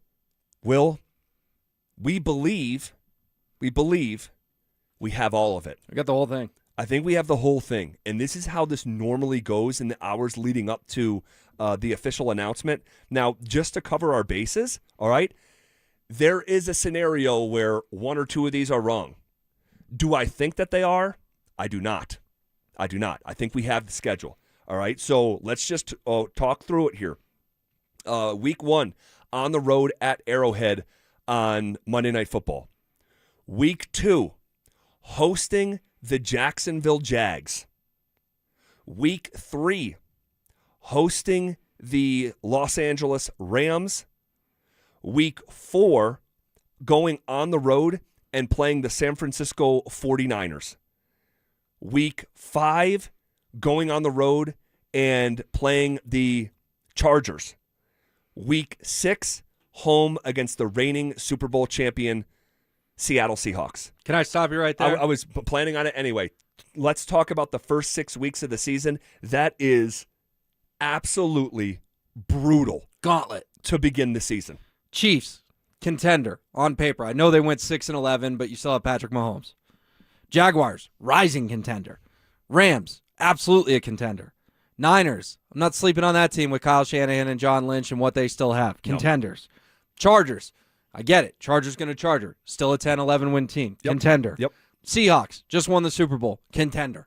I mean, those 6 games, Zach, to begin a season, I would sign up for 3-3 at this moment and not think about it twice. Nope. I'll prick myself and sign it in blood right now. Give me 3-3 after 6 games with that schedule.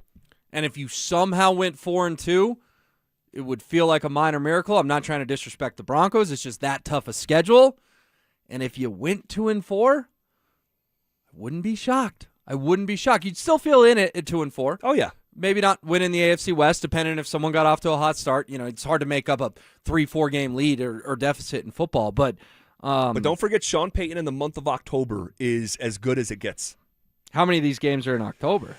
No, I'm just saying for a bounce back, if that was the scenario. Right. If you said they went 2-4 after 6. But I think you'd have 3 in September and then 3 of those in October. Yeah. Do you think, too, that this is this the NFL featuring the Broncos? Because a lot of these are primetime. You know, Chiefs primetime, Rams primetime, Seahawks primetime. Yeah, and I didn't say that. The Rams game is Sunday Night Football, and the Seahawks game is Thursday Night Football. So 3 of your first 6 games are on the main stage. So let me ask you this. Is this the NFL featuring the Broncos, or is this the NFL punishing the Broncos? Because I think there's 2 ways to look at it. I don't think they're punishing the Broncos. I think the schedule is what it is. I mean, it's a There's no Cardinals. There's no Raiders. There's no Dolphins. Yeah. That feels like a punishment. No, I think that you sound like James yesterday, that it's so disrespectful that the Broncos aren't at home. It's like, you didn't win the Super Bowl. You didn't go to the Super Bowl. The world's not out to get Denver, I can promise. I know the commissioner doesn't like the head coach. That is a fact. Well, that much is true. I'm not going to give you too much pushback on that. Well, here's what I'll say, too. And Warren Sharp, Sharp Football, does a great job. Such a good follow on social.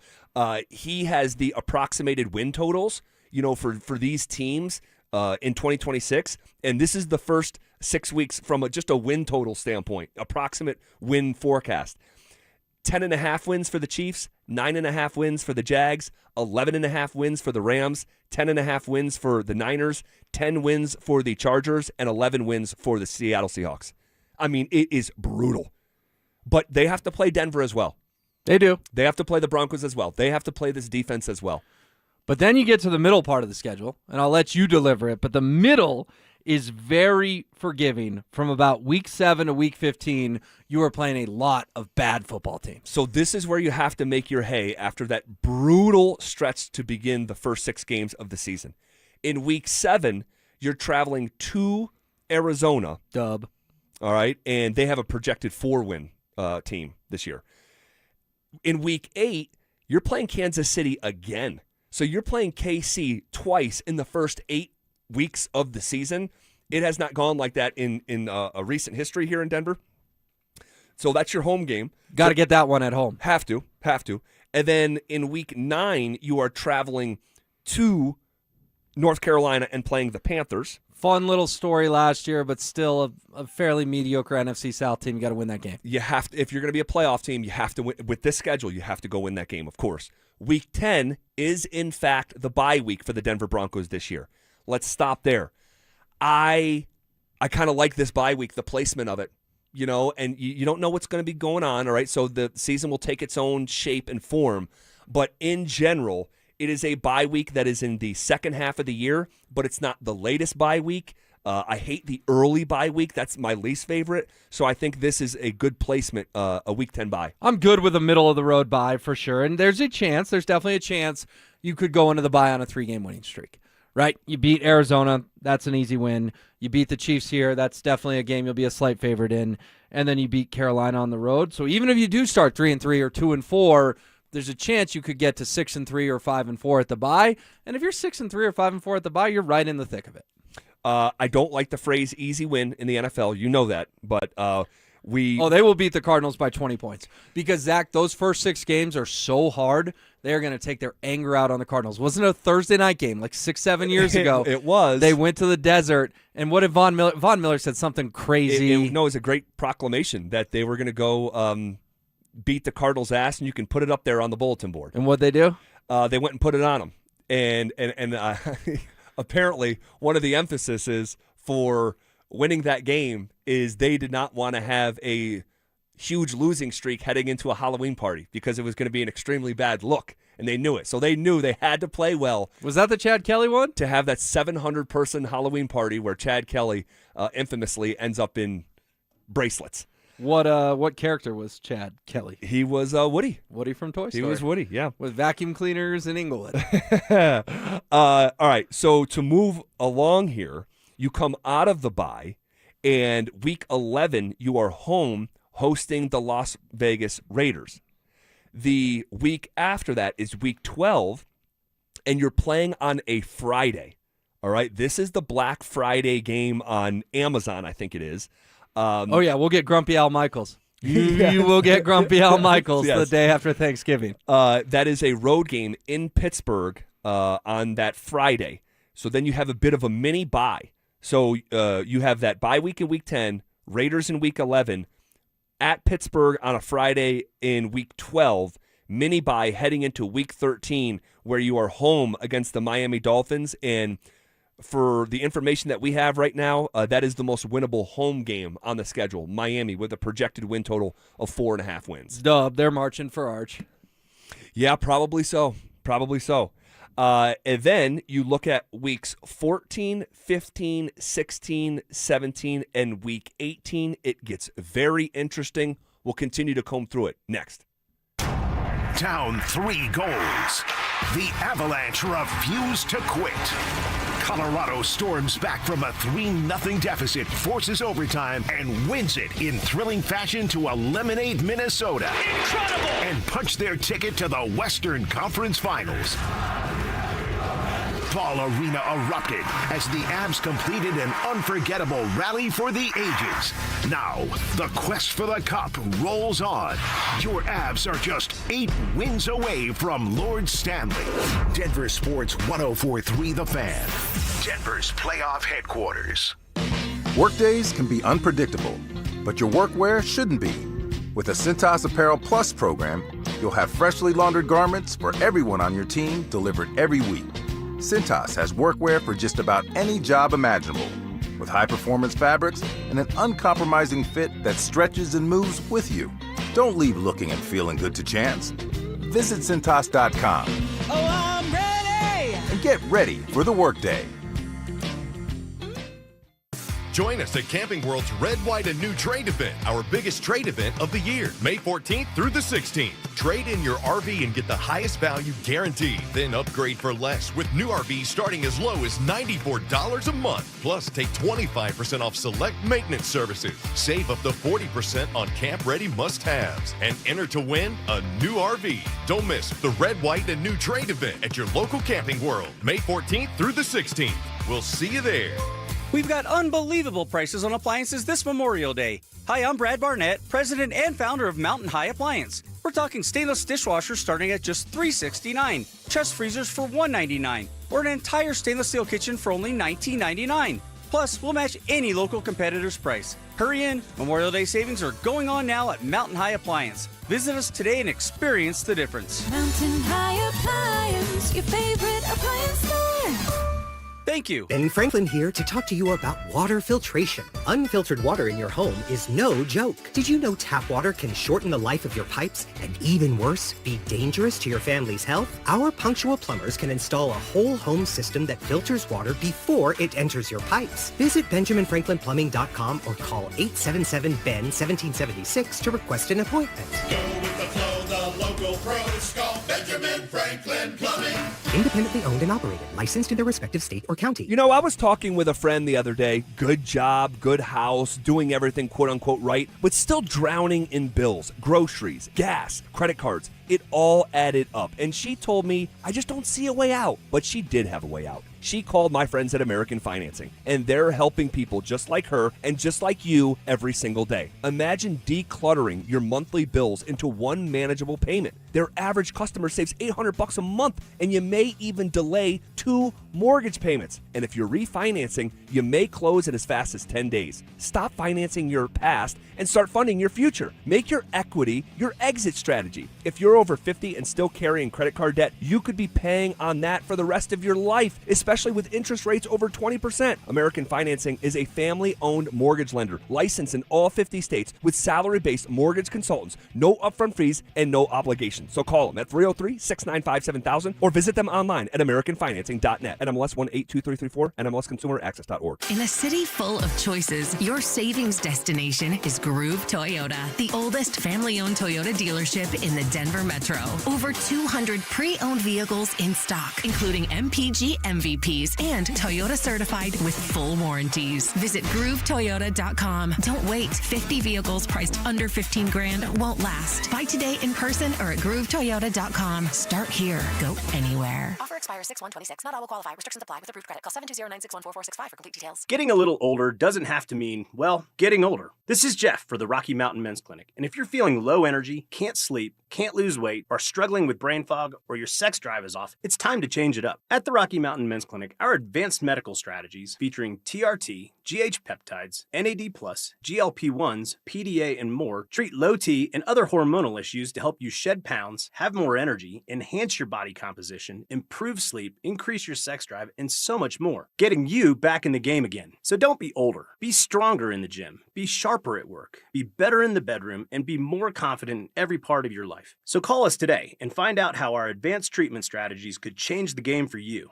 Your first visit is just $99 and includes blood work and a medical consult. And if you start on one of our advanced treatment plans on the day of your appointment, your visit is free. Call 720-440-7900 or go to RockyMountainMen'sClinic.com. Featured therapies are compounded and have not been evaluated nor approved by the FDA. Provider prescription required. See website for details. Is your financial advisor managing your risk or just a spreadsheet? Hi, I'm Jeff Jr., founder of Trajan Wealth. Many financial advisors rely on target date funds, which are one-size-fits-all portfolios that don't know your name, your family, or your goals. And that passive management can leave you dangerously exposed. At Trajan, we look at the whole picture, not just the stocks everyone else buys, but the private market opportunities most advisors ignore. And as fiduciaries, we build a strategy around you, coordinating your investments, tax strategy, and estate into one cohesive plan. Your financial life deserves more than just a generic portfolio. Real planning isn't a stack of statements. It's the confidence of knowing where your income will come from for the next 30 years. Good enough isn't good enough for your family. It's time for a change. Schedule your complimentary consultation today. Call 855-TRAJAN-1. That's 855-TRAJAN-1. Advisory services through Trajan Wealth, LLC, an SEC registered investment advisor. Private equity investments require accreditation. Other services through Trajan Estate and Trajan Tax. Additional disclosures at TrajanWealth.com. Streaming May 15th on Paramount Plus. Beth and Rip are back in Dutton Ranch. This life here is gonna work, isn't it? We'll make it work. Starring Kelly Riley, A legacy is a beautiful thing, but only if it survives. Cole Hauser, What's gonna work? Ed Harris, Family is the only thing worth fighting for. and Annette Bening. I can make this a lot harder for all y'all. And peace will have to wait. Dutton Ranch, new series streaming May 15th on Paramount Plus. Stream Stokely and Evans with Mark Schlereth, Dover and Cecil, The Drive, and all your favorite shows on the Denver Sports 1043 The Fan app. Powered by Advanced Tax Solutions. Denver Sports 1043 The Fan. It's The Drive with Zach By and Phillip Lindsay on Denver Sports 1043 The Fan.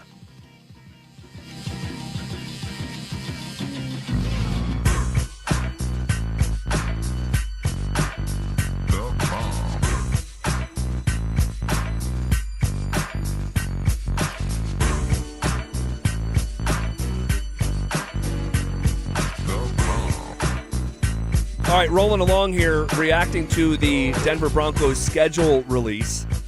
All right, we will get back to Avs. That conversation dominated the first 2 hours of our show, and rightfully so.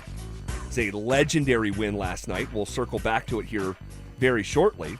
But just to continue the conversation about the Denver Broncos schedule. All right, so it's not just leaking out, it's pouring out. We believe we have the entire schedule.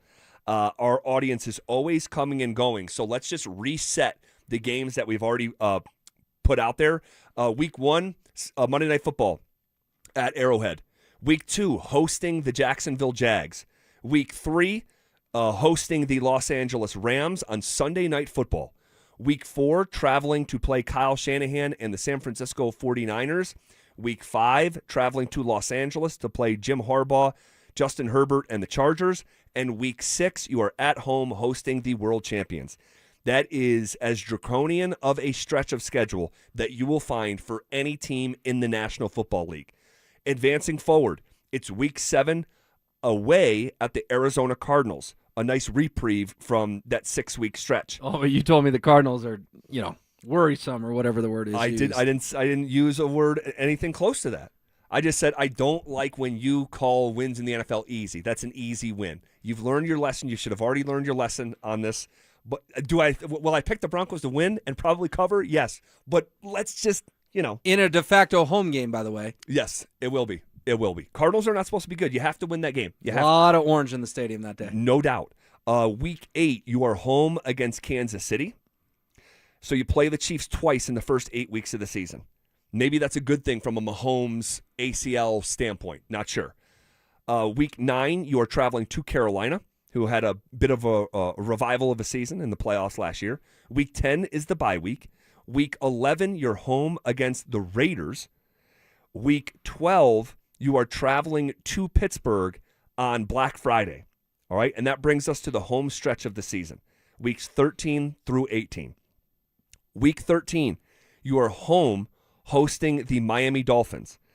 This is around the time that the weather should be starting to change around here in Denver comparatively to a team like Miami. So I'll just point that out. Miami in the last 6 weeks of the season. Well, and they're going to be bad either way, but it's a good observation on your part. And they are going to be bad. So you have to win that game. If you're going to be a playoff game, you have to win that game. If you're going to be a playoff team, you have to win the following week as well. Week 14 at New York against the New York Jets. Again, you'd like to think that's an auto dub. That has been tricky here in years past. Week 15, going to Vegas to play the Las Vegas Raiders. And then here you have the last 3 games of the year. Christmas Day, home hosting the Buffalo Bills. Week 17, on the road in Foxborough in a matchup, or a rematch rather, of the AFC Championship game. And then the final week of the season, week 18, home against the Los Angeles Chargers to round out the schedule. Crazy, man, because this is really 3 different chunks, right? It's the first 6 games of the season, absolute gauntlet, brutal. And then weeks 7 through 15, there's not a single game that makes you shake in your boots. And week 7 through 15, again, people are busy. 7 through 15, Cardinals on the road, home against the Chiefs, away against the Panthers. The bye week, home against the Raiders, away against the Steelers, home against the Dolphins, and away against the New York Jets. And away against the Raiders in week 15. Right. So that right there, week 7 through 15, you got to do damage, Zach. You've got to win almost all those games. 1 loss may be acceptable. But with the bye there, you're playing 1, 2, 3, 4, 5, 6, 7, 8 games. It's got to be a 7-1 stretch. 7-1, 6-2, something like that. Yeah. Because then it's the gauntlet at the end. You have 6 really tough games to start, and then you go Bills, Patriots, Chargers to finish. I can't remember a Broncos schedule, and I've done this for 15 years, breaking this down every single time. I can't remember a schedule when it first gets in front of us. This is leaked. We are very confident it's completely accurate. Maybe a game or 2 here or there gets flipped. But I can't remember a schedule that was so obvious and clear 3 different chunks of the season. It's very segmented. It really is. Super tough 1 through 6. A more measured schedule week 7 through 15, and then really tough week 16 through 18. You call 7 through 15 measured? I call it easy. I'm just not going to say Will, we just had this conversation. I don't call wins in the NFL easy. They just won 14 games. Will, I've been doing it for too long. I've just been doing this for too long, and you should know better. You just cited your own history doing it. Well, who picked them to go 13-4 last year? This guy. Who said that week 2 was a guaranteed victory? And it wasn't. You lost. So you should have learned your lesson. You're a slow learner. You finally got there with Miko and Marty. I'm proud of you today. Today's a big day for you. But you should have learned your lesson in this regard. But it feels like you're looking at this and going, 7-10, 6. I'm not. You're hyping this up as I'm trying to point out the easy portion. There's no easy wins in the NFL. That's all I'm saying. There is clearly an easy portion of this. There's three must-win games. I'll meet you in the middle. They're must-win games. Okay, it's the Cardinals in Week 7 on the road. It's the Panthers in Week 9 on the road. It's home against the Raiders. It's home against the Dolphins. And it's the New York Jets game. So that's 5. You told me 3, and then you just gave me 5. I'm sorry, I misspoke. There's 5 games you have to win if you plan on being a playoff team. I'll give you a 6. You got to win in Allegiant, Week 15. So it's actually 6. It's Cardinals, Panthers, Raiders, Dolphins, Jets, Raiders. I agree. I can go there with you. Oh, that coincides with the easy portion of the schedule. It looks like we're getting on the same page because you just called it 6 must-wins. It's the easier portion of the schedule. Just philosophically, I don't just chalk up wins as easy before the season starts. I've just been wrong too many times on this in years past, and so have you. One of us has learned, one of us hasn't. But we do agree. It is the easiest stretch of the schedule because it's inarguable. And I agree with you. The way that this shapes up, it's pretty unusual to see it this segmented. It's and I'm looking at right now, trying to bring you in here. I'm looking at a chart that's got the projected win totals, like a bar graph, like week by week, and it is remarkable just how tall they look like, buildings they are through the first 8 weeks, 7 of the first 8 opponents, and then you leave that neighborhood and they drop, and the bars just get cut into thirds mostly, and then they go all the way back up. I mean, it's pretty, like, the visual of it is it tells the story. So what if I offered you this? 3-3 to start. You taking it? Yep. 6-2 in the middle. Yes. 1-2 at the end. That would have you as a 10-7 football team. Would you sign up for that? I would. I think I would too. I would. And you could find some arguments in there. Oh, what if they go 7-1 at the middle and they go 2-1 at the end? Then all of a sudden you've got a 12-5 football team. That sounds really good on paper, given how hard this schedule is. The key is those first 6, though, Zach. You got to be 3-3. 2-4, your season would not be over, but it would be a steep hill to climb. 1-5, you can't dig out of that. And the problem is, people are going to say, what are you talking about, 1-5? This team went 14-3. Look at the 6 opponents. If you close your eyes. And you're not picking up from where you left off of last year. It's a new year, a new season. Sean Payton has beat that into our brains. You turn the game board over. All the pieces come off, and you start over. So you're not building from 14-3. You had the single most one-possession wins in the history of the sport. Like, the natural order of things is regression will happen. If you're using history as your guide, regression is already coming to the Denver Broncos in not like a unique way. Like, it's not unique. It happened to Kansas City year over year before this latest sequence. So it just kind of is. And this is your reward from the National Football League. You go 14-3, you get a first place schedule like this. Are we you know what? I want to take a timeout. I want to take a timeout from this. I'm going to take a timeout from this. Shortly, we should go through the schedule and just go through the wins and losses today. We were anticipating doing it tomorrow. We should do it today. We'll take a quick timeout because last night was one of the most legendary moments in the history of Denver sports, and we'll talk about it next. You asked for it, you got it. Backed by popular demand, it's the Drives Brouhaha. Big social brouhaha. This spring, Zach and Phil are back on the road, bringing their party to you. First stop, the Golden Triangle in Denver. May 22nd from 2 to 6 at Schoolyard Beer Garden. There was quite a brouhaha. Come find out what the commotion's all about. Head to DenverSports.com/drive for more details. Guaranteed to bring the brouhaha. Denver Sports 104.3. The Fan. Are you an adult with uncontrolled moderate to severe Crohn's disease symptoms and still packing a backup bag of clothes? Just in case? Skyrizi Risankizumab Riza can help you take control of your Crohn's.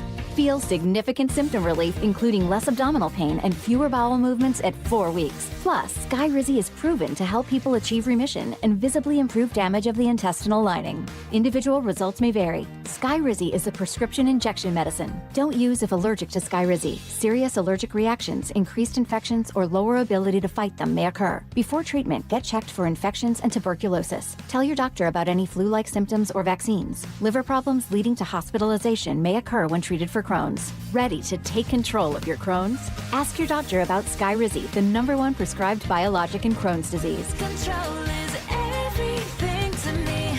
Learn more at skyrizi.com or call 1-866-SKYRIZI. Running a small business means juggling a lot. Your network has to handle it all. That's where a fiber-only provider falls short.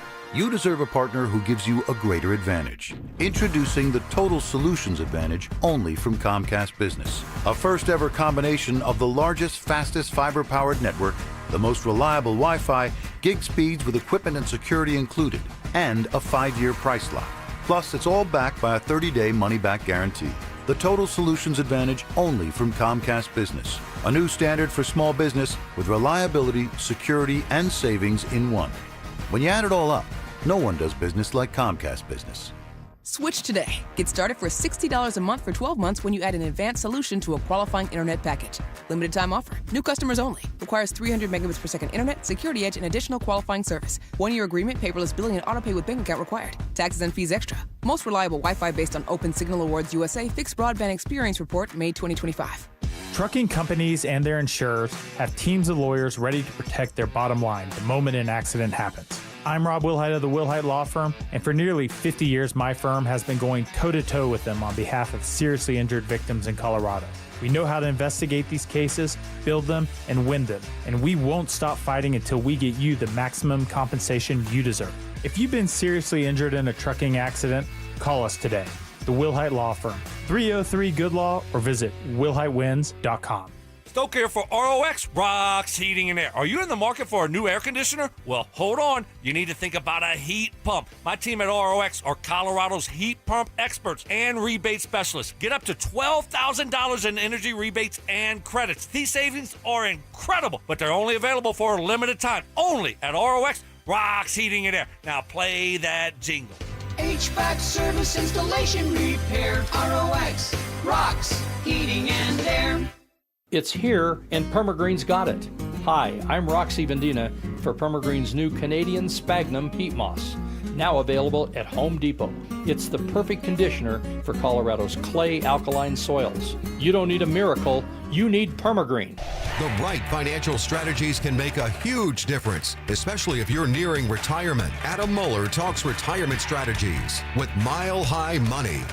Saturday mornings at 8 on Denver Sports 104.3 The Fan. Hey guys, your boy Stink here. Are you considering GLP-1 injections for weight loss? Before you start, ask yourself this. Are you prepared to spend $3,000 to $5,000 per year and stay on the medication long term to maintain the results? Many prescription weight loss injections require weekly shots, and when the medication is stopped, weight regain is common. And here's something most people don't realize. Research shows a significant portion of weight loss can come from muscle, which may slow your metabolism and make keeping weight off even harder. At Colorado Fat Loss, they take a different approach. Their doctor-developed program helps men and women lose 20 to 40 pounds in just 60 days safely and naturally. No injections, no synthetic hormones, no long-term dependence. Instead, they use real food to reset your metabolism, control hunger and cravings naturally, and help your body burn fat, not muscle. Right now, you can schedule a free phone consultation to see if the program is right for you. Go to coloradofatloss.com. That's coloradofatloss.com. Results may vary. While medicine's greatest advancements look like the latest sci-fi,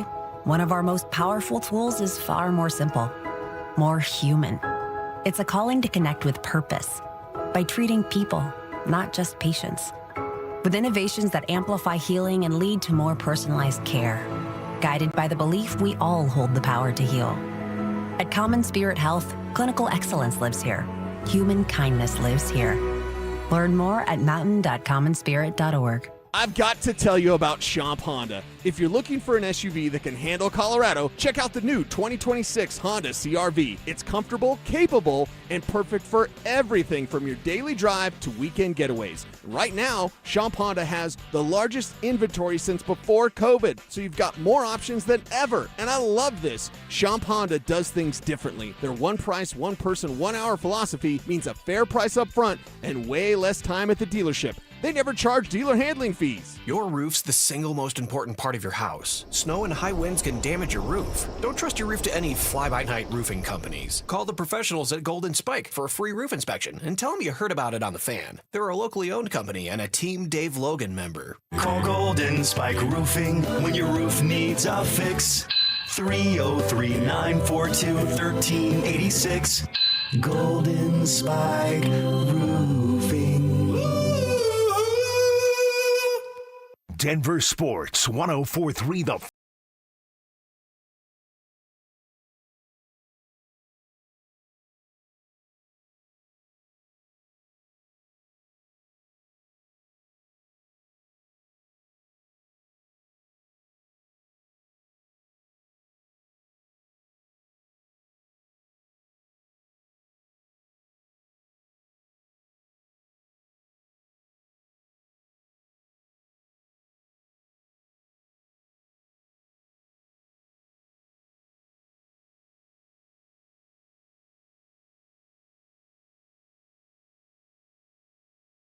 time. And we were talking about this 18 years thing yesterday, a lot, and how it just seems impossible, right? Hard to wrap your mind around. But there's a lot of context in there, right? There's sweeps where you're finishing up like in Nashville or in Edmonton or what have you.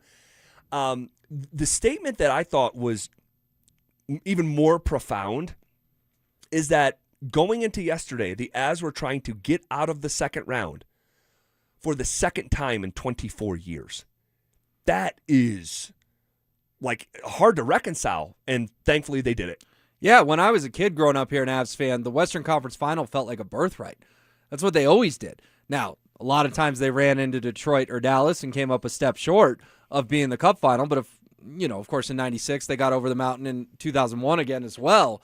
But this is a proud franchise. This is a franchise that they went through some lean years, particularly kind of call it 2009 to 2014, 15, and then obviously the historically bad 47-point year in 2016-17, Jared Bednar's first season. But this, for the most part, people think of them as a contender year in and year out, and that's what they are, absolutely. So to go a quarter century making the Western Conference Final twice, the way we talk about this team. And just once before yesterday. Mm-hmm.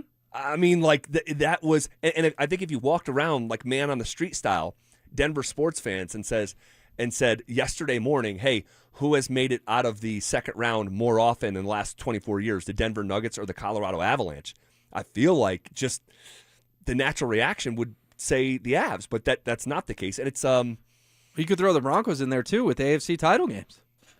Right? Wow, you're right, yeah. Because you've played in, 4 or 5 of them? The Pittsburgh one that went south in 05-06, the 2 with Payton where he beat Tom Brady and went to the Super Bowl, and then this one the past year. That's 4 right there. Crazy. Well, thankfully, they got it done in such a dramatic way that, sometimes over the years, these games and series can kind of like bleed into one another. We will remember last night vividly for many, many years. It's sort of one of those like, where were you? You were sitting at the game. I was standing on my feet in my living room. My wife went into the shower. It was 3-1. She came back. I told her the game was going into overtime. She could not believe it. It was legendary. And legends become legends because you do legendary stuff. And that was Nathan McKinnon last night. And to a lesser degree, because his legend is just sort of forming in Denver sports, Marty Necas, man. I mean, between those two guys, the depth, Parker Kelly, Jack Drury, I mean, the stars were out, but so was the depth. And that's the perfect sort of framing of this team right now. Complimentary hockey, for Totally. sure. And you go through it. The biggest moments of the game did feature Nathan McKinnon and Marty Necas. Let's start there. What McKinnon did to make it a 3-3 hockey game with 1:23 on the clock was ridiculous. He had the tiniest of slots to shoot the puck through, and he pulled it off and beat Volstead clean from a ridiculous angle, and also a shot that we saw him miss in the Olympics with half a net, and he did it last night with about 3 inches of space to work with. And then you go to OT, and Necas, when he's not even supposed to be on the ice, but has the awareness of we're one guy short, and whether or not he got tapped on the shoulder by Bednar, he plugged into, we need one more person out there, so I'm going to go out there. You know why Marty Necas scores a goal with Jack Drury and Brett Kulak and Parker Kelly on the ice? Because their lines got shuffled around. Those are not guys he would traditionally play with, but he recognized, had the presence of mind to go, I need to be out there. Kelly hits him with a gorgeous pass. He makes sure to stay onside, let the puck go into the zone, and then the game just slowed down, Zach. It was like slow motion as Marty takes it around the net, and you can hear the whole crowd yelling, shoot, shoot, shoot. He didn't shoot because he knew he was going to have someone streaking in on the backside and perhaps give him an open net to fire at, and that's what happened, and it was Brett Kulak of all people. We could have sat here yesterday and go, hey, they're going to go to OT. Who's going to score a winner? You wouldn't have gotten to Brett Kulak until the last pick in the draft if you were doing it schoolyard style, right? And he had not scored yet in the postseason. It's not disrespectful to Kulak. No. He's just not on your radar at all.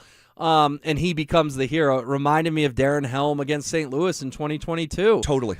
Sort of this unsung moment, and we still talk about that all the time. I promise you, you're doing this job 5, 6, 7 years from now. You're going to go, remember Game 5 against the Wild in 26, the Brett Kulak game? 100%. But Kulak's a huge story.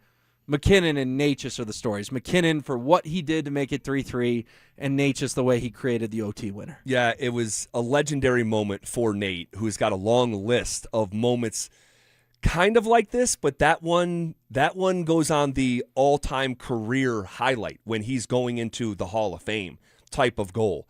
He put it through a keyhole or a coin slot. With just talk about making something out of nothing. And yeah, man, between Necas and some of the questions that have lingered around him for his career, is he a playoff performer? Does he have the toughness? Is he just a perimeter guy? Is he just a finesse guy?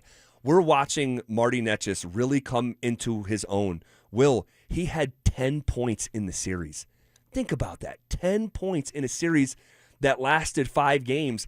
And in some ways, the series ended the same way that it began, with Marty Necas generating offense, in a downhill, unsettled scenario, being patient and waiting for Sam Malinsky to come streaking down in Game 1 to take a 1-0 lead in a game that ultimately featured, it was a 9-6 game, sitting there with my son and my father-in-law watching it. So that's how the series started, and then the series ends with Marty Necas being an offensive generator, a driver of offense, being patient and almost, and I don't know if this sounds weird, but almost elegant as he circled the net and looked like, you mentioned this earlier, it looked like he was going in slow motion.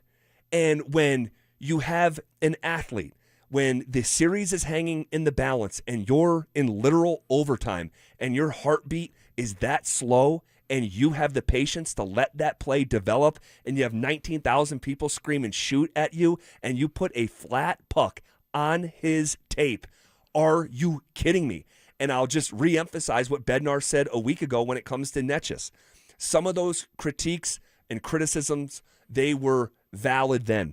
They are invalid now. And between what Necas did for Czechia during the Olympics and what he's doing right now in the postseason, he is rearranging and reframing the narrative around himself. Oh, absolutely. And I'm ready to say here today on May 14th that the Avalanche won the Miko Rantanen trade. And thought I'd never hear it, Will. I know that makes you proud. I can admit when I'm wrong. I don't always dig my heels in. Now, 2 things can be true at the same time, to quote you. They lost it last year. The guy they traded scored a Game 7 hat trick to end their season. But this wasn't about 1 year. It was about the long term and the future, particularly when he signed that extension, Zach. Yes. He looks like a totally different and more confident guy. He mentioned that day, hey, my wife, my girlfriend, whatever it is, his relationship, we know where we're going to be the next 6, 7, 8 years of our lives, and he's looking like a player. Everyone performs better at work when they feel more settled. Marty Necas is performing better because he feels settled in Denver. And right now, the Avalanche look like they came out on top of that trade because, oh, by the way, they got Jack Drury in the deal as well. That's right. He scored the second goal last night. That's right. The reason we're even talking about this is because he made it 3-2. And then go watch the replay. Who's creating a little chaos, little traffic when Kulak scores? It's Jack Drury in front of Volstead as well. Home run trade for the Avalanche. Maybe not at the moment, but long term, especially if you get a cup this year, get another cup in the Necas era, it's going to age really well. It's going to age really well. And it like right now, think about the fork in the road. What has been the conversation around Miko Rantanen since this trade? I mean, he has not looked the same. He has really, there's a narrative around him. It's not even a narrative. Like he looked like a dirty player this year multiple times. It's like the trade broke him. Right. It's not the same production. And Marty, in his first season, goes for 100 points for the first time in his career. And then you start the postseason, and he's nipping at Nate's heels from a point production standpoint. Nate's got 13 points in the postseason. Marty has 11. I mean, and the thing is, and I know we got to go here, but Miko was a great player. Miko has a chance to get his jersey retired one day here in Denver. But Miko was excellent at playing off McKinnon. Not reducing him down to just being a Nathan McKinnon product, but he played off McKinnon. Necas can drive his own offense in a way that we just didn't see from Miko Rantanen. That wasn't his game. So I have believed that this thing was trending this way since last year. I had to be patient. You rubbed my face through it when Miko, and rightfully so, from where you were at on that side of the argument at the time. But this thing is aging brilliantly for Chris McFarland and Necas and Nate and the Avs and Avs faithful all around. Okay, we will look back at the Denver Broncos schedule. Guys, it's unofficial, but it is out. We'll talk about wins and losses, and then also hear from Bednar and Nathan McKinnon after one of the most iconic Denver sports comebacks ever. We'll get to all of it as we're on the doorstep of 40 consecutive minutes of commercial-free sports talk next. Summer is calling, and we're sending you to the lake in style. Download the Denver Sports app to enter our Day at the Lake contest for your chance to win everything you need for that perfect lake day. You get 2 paddle boards, 2 chairs, a cooler, pop-up tent, and Bluetooth speaker. Oh, and did we mention you also get a $250 gift card to fill up that cooler?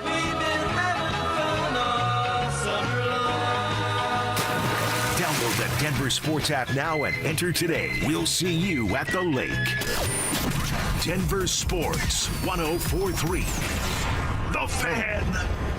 Join us at Camping World's Red, White, and New Trade event, our biggest trade event of the year, May 14th through the 16th. Trade in your RV and get the highest value guaranteed. Then upgrade for less with new RVs starting as low as $94 a month. Plus, take 25% off select maintenance services. Save up to 40% on camp-ready must-haves. And enter to win a new RV. Don't miss the Red, White, and New Trade event at your local Camping World, May 14th through the 16th. We'll see you there. The NBA playoffs are underway, and now you can trade every game on Kalshi. You can also trade on who wins each series, the conference finals, and the championship. San Antonio is currently trading at 19% to win it all, meaning a $100 trade pays out over $500 if they take the title. On Kalshi, you're trading against other people in a live market. No house, no odds makers. And as odds move, you can buy in or out anytime throughout the postseason. For a limited time, download the Kalshi app and use code PASS to get $10 when you trade $10. KALSHI. Kalshi. Trade on anything. Cecil Lammy here from my friends at Soda Weight Loss. Online, SodaDietNutrition.com. 5 years ago, I lost 60 pounds, and I'm never going back. You want help on your weight loss journey? Call them up, 866-800-SODA. Again, online, SodaDietNutrition.com. I got my confidence back. I look and feel 10 years younger, all thanks to Soda. Knowing how to eat, what to eat, and when to eat, and having the help of a real nutritionist is all that you need. SodaDietNutrition.com, because SOTA is state-of-the-art. Performance matters in intimate moments. Don't let ED ruin them. This is Jeff for the Rocky Mountain Men's Clinic, and I want to assure you that if you're like the vast majority of guys, you don't have to suffer with ED anymore. In fact, you might be pleasantly surprised at how the right treatments could positively impact your love life. At the Rocky Mountain Men's Clinic, our advanced medical therapies go far beyond pills. We have treatments that are effective in well over 90% of cases, and we offer specific and combinative treatments that can dramatically enhance both your performance and your stamina. You could even last up to an hour or more and bring a far greater level of intimacy to both you and the one you love, perhaps performing like you haven't in years. So call us today and find out why our advanced treatment strategies offer so much more. Your first visit is just $99 and gets you blood work, a medical consult, and if medically advised, a test dose. And if that test dose doesn't work in the office, your visit is free. Call 720-440-7900 or go to RockyMountainMen'sClinic.com. Rocky Mountain Men's Clinic, advanced medical science to improve men's lives. Dan Jacobs with the tale of two cousins. They were both in the same accident. One cousin said she didn't need a lawyer. And when the insurance company offered her $3,000 and said they would pay all of her medical bills, that cousin was very upset because she cashed that check. And when the medical bills kept coming in, the insurance company was long gone. The other cousin called 303 Law 4040. She was offered $30,000. And when we said no way, the judge used scare tactics trying to get her to accept the lowball offer. That's where a lot of lawyers will try and get their clients to cave in, but not us. We said that's fine. We'll tell her story to a jury. Before we could even get up and walk out of the room, that case settled for $1.1 million. That cousin was very happy. The insurance companies work for their shareholders. At 303 Law 4040, we work for you. You don't have to feel guilty about asking for what's fair. We hope you never need us, but accidents do happen, so go ahead, save that number in your phone. You never know when you're going to need it. It's 303 Law 4040. A buddy of mine told me he was tired of the constant juggling, paying one bill late just so he could cover another. He said it felt like he was always robbing Peter to pay Paul. And honestly, a lot of people are in that same spot right now. Everything costs more. and it feels like there's no breathing room. But he's a homeowner, and that meant he did have options. He called my friends at American Financing. They're helping people just like him every day. No judgment, just real guidance. They look at your whole financial picture, not just your credit card debt. Their average customer saves $800 a month, and you may even delay 2 mortgage payments. And if you're refinancing, you may close in as fast as 10 days. Imagine decluttering your bills into one manageable payment and freeing up cash flow for the things that actually matter. Stop financing your past and start funding your future. Make your equity your exit strategy. American Financing is a family-owned mortgage lender licensed in all 50 states with salary-based mortgage consultants, no upfront fees, and no obligation. So call them at 303-695-7000 or visit them online at americanfinancing.net. NMLS 182334, NMLSconsumeraccess.org. When disaster hits your home, it's game time. Water in the basement, fire damage, mold creeping in? Don't sit on the sidelines. Call Able. Able Restoration is your first round draft pick for emergency response, mitigation, and full rebuild. We move fast, protect your property, and fight for you with insurance start to finish. This isn't practice, this is your home. And when it's time to step up and protect what matters most, bring Able to the table. Call 303-590-5600. Go Able. Bring Able to the table. Summer lives here at the new National Western Center. Concerts and events all season long. NationalWesternCenter.com. Want real Broncos talk? Cecil Lammy and Andrew Mason bring the heat on Orange and Blue Today. The most passionate intelligence and in-depth Broncos coverage in the game. Weekdays at 5 p.m. on the Denver Sports 104.3 The Fan YouTube channel. Hit subscribe at Denver Sports 104.3 and never miss another take. Orange and Blue Today, powered by Ramos Law, official injury law firm partner of the Denver Broncos. Denver Sports 104.3 The Fan. You're listening to The Drive with Zach By and Phillip Lindsay on Denver Sports 104.3 The Fan.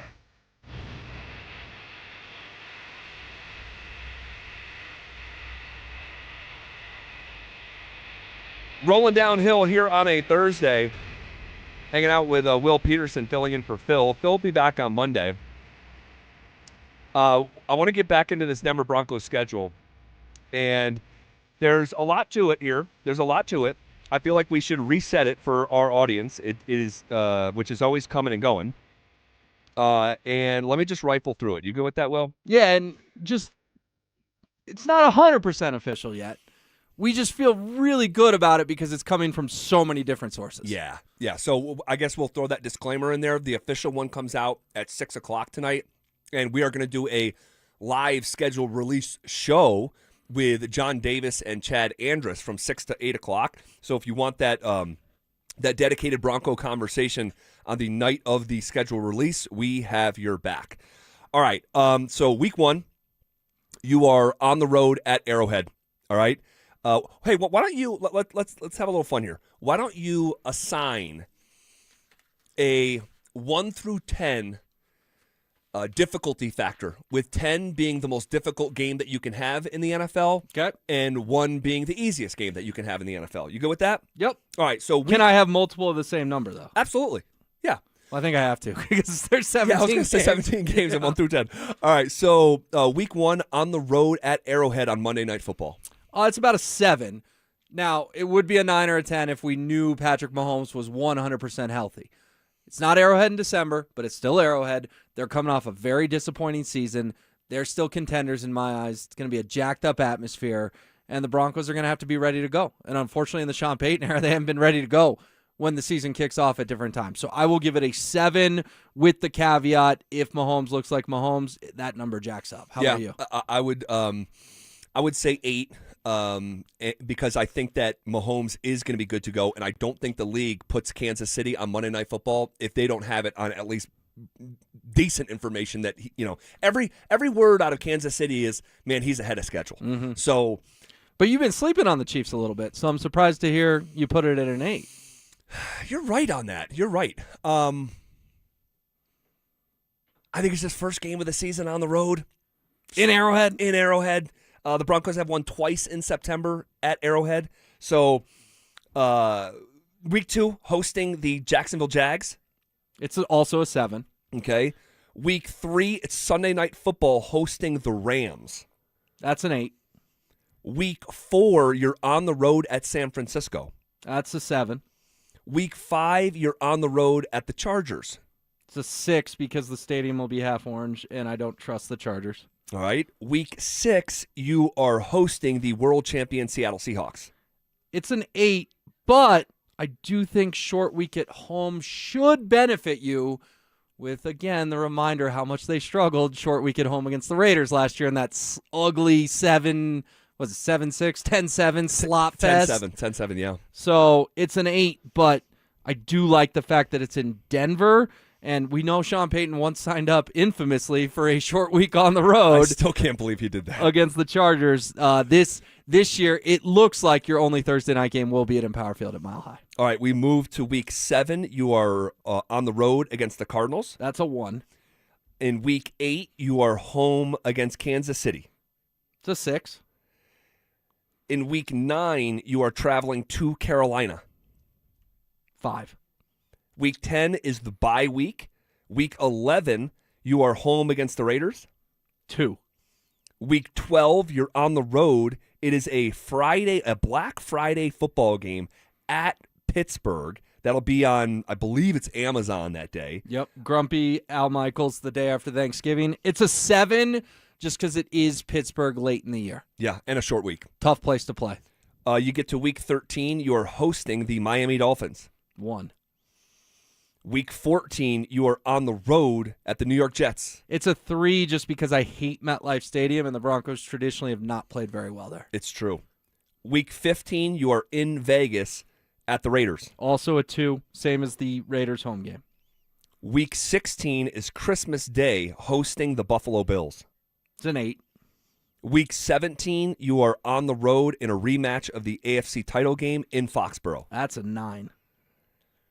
So that's the tallest one for you yet. It's the number 1 game right now. Foxborough in early January, either late December or early January, could be for the number 1 seed. Drake May, coming off a year where he maybe should have won MVP. That's a tough game. That might be the toughest game on the schedule. Then you finish up week 18 at home in the division against the Chargers. That's a 6. Man, so you think toughest game on the schedule is at Foxborough? Yeah, just to break it down for you, I've got 1-9 on the schedule. You asked me to go 1 through 10, 10 hardest game you've ever played, 1 easy. I've got 1-9. I've got 1, 2 8s, and I've got 1, 2, 3, 4 7s.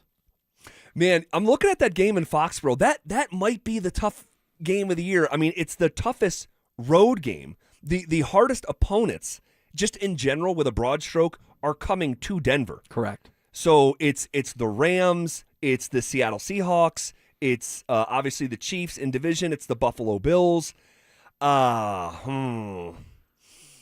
Do you like my rankings in general? Were you worried that I gave the Cardinals a 1 or the Dolphins a 1? No, I asked for your number, so I'm not going to beat you over the head. I would disagree with some of them, but no, not enough to use our airtime to do that.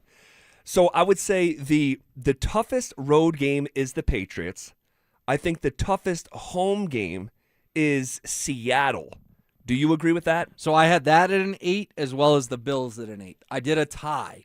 And the reason is just because Seahawks short week, Thursday Night Football, lost Kenneth Walker. It's still Sam Darnold. Is it bad I still don't believe in Sam Darnold, Zach?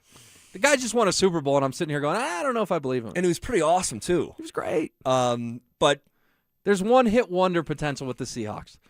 Would I knock you off your chair if I told you, hey, the Seattle Seahawks are a 9-8 football team? Think about that division they play in. Yeah. But, Will, the last time I had eyes on the Seahawks, it looked like they didn't have a single weakness.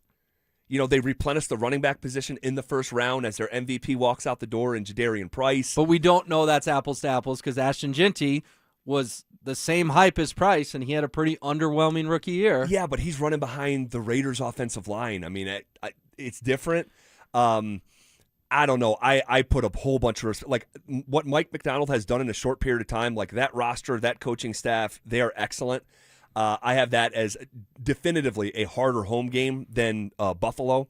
Although your point is, come on, your point is well taken on the short week, but you're using your bias against the Bills here. I am not. The average listener would agree that the Bills and Seahawks is basically right down the middle. What's a tougher game, dude? And you're acting like Seattle is this gauntlet. No, here comes Josh Allen and the Bills. They're the Super Bowl champions. I couldn't identify a weakness, and then there's another team that can only dream about the Super Bowl. The Buffalo Bills will win more games this year than the Seattle Seahawks. I can confidently say that. I disagree. But different conversation for a different day. So, okay, and then just to reset, the schedule is so segmented. I think you and I are on the same page here. We've each been doing this for a pretty long time. I can't remember, and you said you couldn't either, where it was so like the first 6 games of the year are all legit. Chiefs, Jags, Rams, Niners, Chargers, Seahawks. And then weeks 7 through 15, it really takes a big drop with the Cardinals, Chiefs at home, Panthers, Raiders, Steelers, Dolphins, Jets, Raiders again. So you got to make hay there in the middle of the year. And then you finish up with your 3 of your tougher opponents on the year. The Buffalo Bills on Christmas Day, at Foxborough in week 17, and home against the Chargers in week 18. It is crazy, Zach, that you play 6 ridiculously tough games out of the gate. And then you play 8 pretty middle of the road, I'll use the word again, borderline easy football games. And then you play 3 really tough ones to close it out.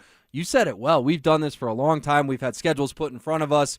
We're reacting as we get this. And yeah, we've gotten it throughout the afternoon, but we think we finally have it with 1 hour to go before the official schedule release. To go 6 brutal games, 8 pretty winnable games, 3 really tough games. It's unbelievable how easy it is to draw lines in the sand, of the 3 different chunks of the Broncos season. 6, 8, 3. Those are the numbers you need to know. Do you want to assign wins and losses? Let's do it. All right, this is KKFN and KKFN HD1 Longmont, Denver, and KARSFM Laramie.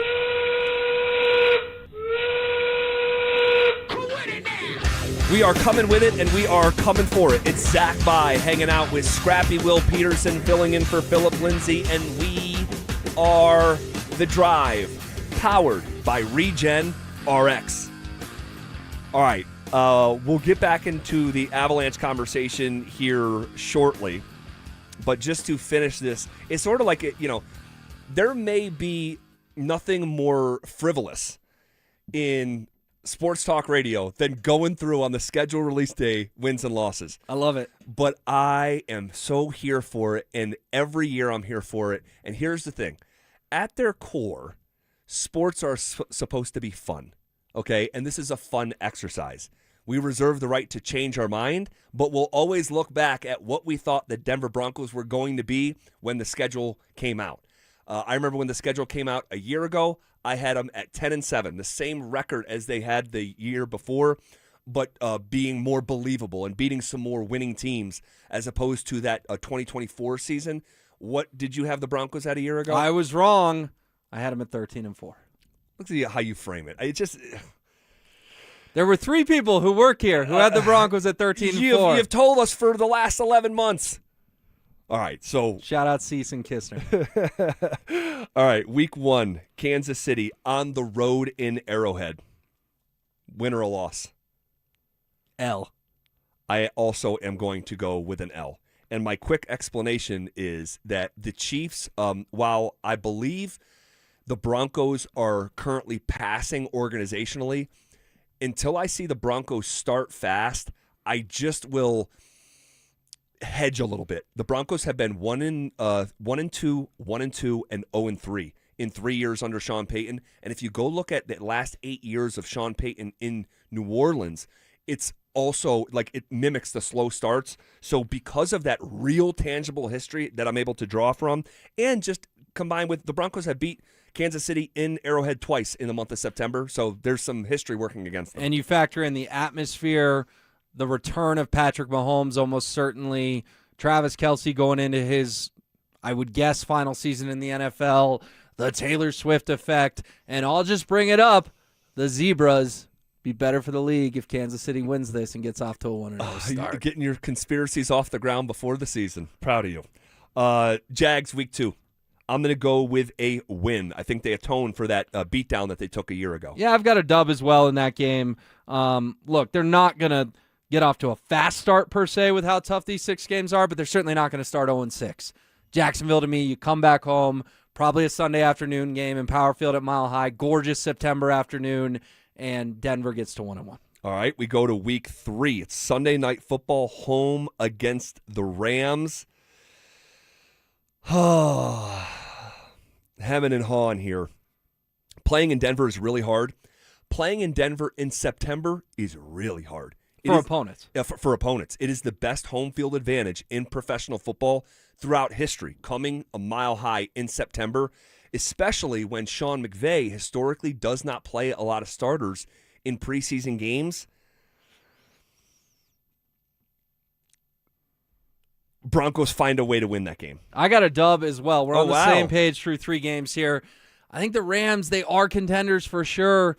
I also think drafting a QB in the first round is going to throw a little bit of a wrinkle into that organization. I think Stafford's on his last legs, and Puka Nacua, I hope he gets the help he needs, but he's had a really bad offseason as well, so that remains TBD. I think the Broncos can get the Rams and get to 2-1. All right, that brings us to week 4. It's the San Francisco 49ers on the road.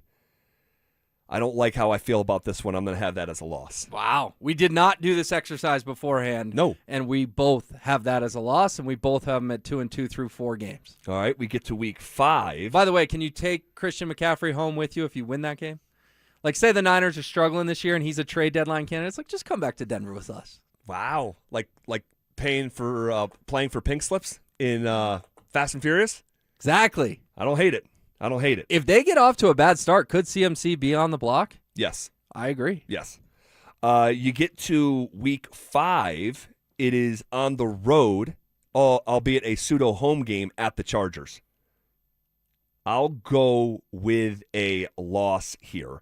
Historically, the Broncos always split with the Chargers. And I know, Charger going to Charger and all this stuff, but they usually fall apart down the stretch. Oftentimes, they're pretty good there in the early to middle portions of the year. I'm a Jim Harbaugh fan. I have that as a loss. Wow, so we finally have a different result. I've got him winning that game. I don't believe in the Chargers. I certainly don't believe in Justin Herbert. How many times does this guy have to lay an egg in the playoffs before we quit grouping him in with the elite QBs in the NFL? This is a regular season game. This isn't a postseason game. I get it, but they're going to get over that hump. It is going to be a pro-Broncos crowd. You think they dip under 500 at 2-3. I've now got them at 3-2. Okay, and then just as a reminder, last year at the Chargers, early in the year like this, a 23-20 loss. Yeah, walk-off field goal, and if Bo Nix and Cortland Sutton hook up on that long ball down the left sideline, they win. I mean, they lost that game by literally 6 inches. That's sports. But you can picture that deep ball, Bo to Cortland, that was just out of his reach when he extended out. Week 6 is the Seattle Seahawks at home. I'm going to make that a loss. You've got them at 2-4. You've got them at 2-4. Yeah, I do.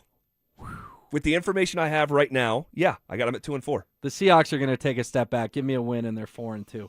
Not only do they survive the first 6 weeks, they thrive. Because 4-2, you said 3-3, you'd sign in blood. I would. What are you signing 4-2 in? Some other bodily fluid. Week 7, Arizona. Those tears coming out of your eyes when you're so wrong about their 2-4 start. Well, obviously, I hope I'm wrong. I mean, but this is a really tough stretch first 6 weeks of the season here. We are keeping receipts on this, right? Yes, of course. Dude, come on. We're live on the air right now. Arizona, week 7, I have that as a win. Easy dub. All right.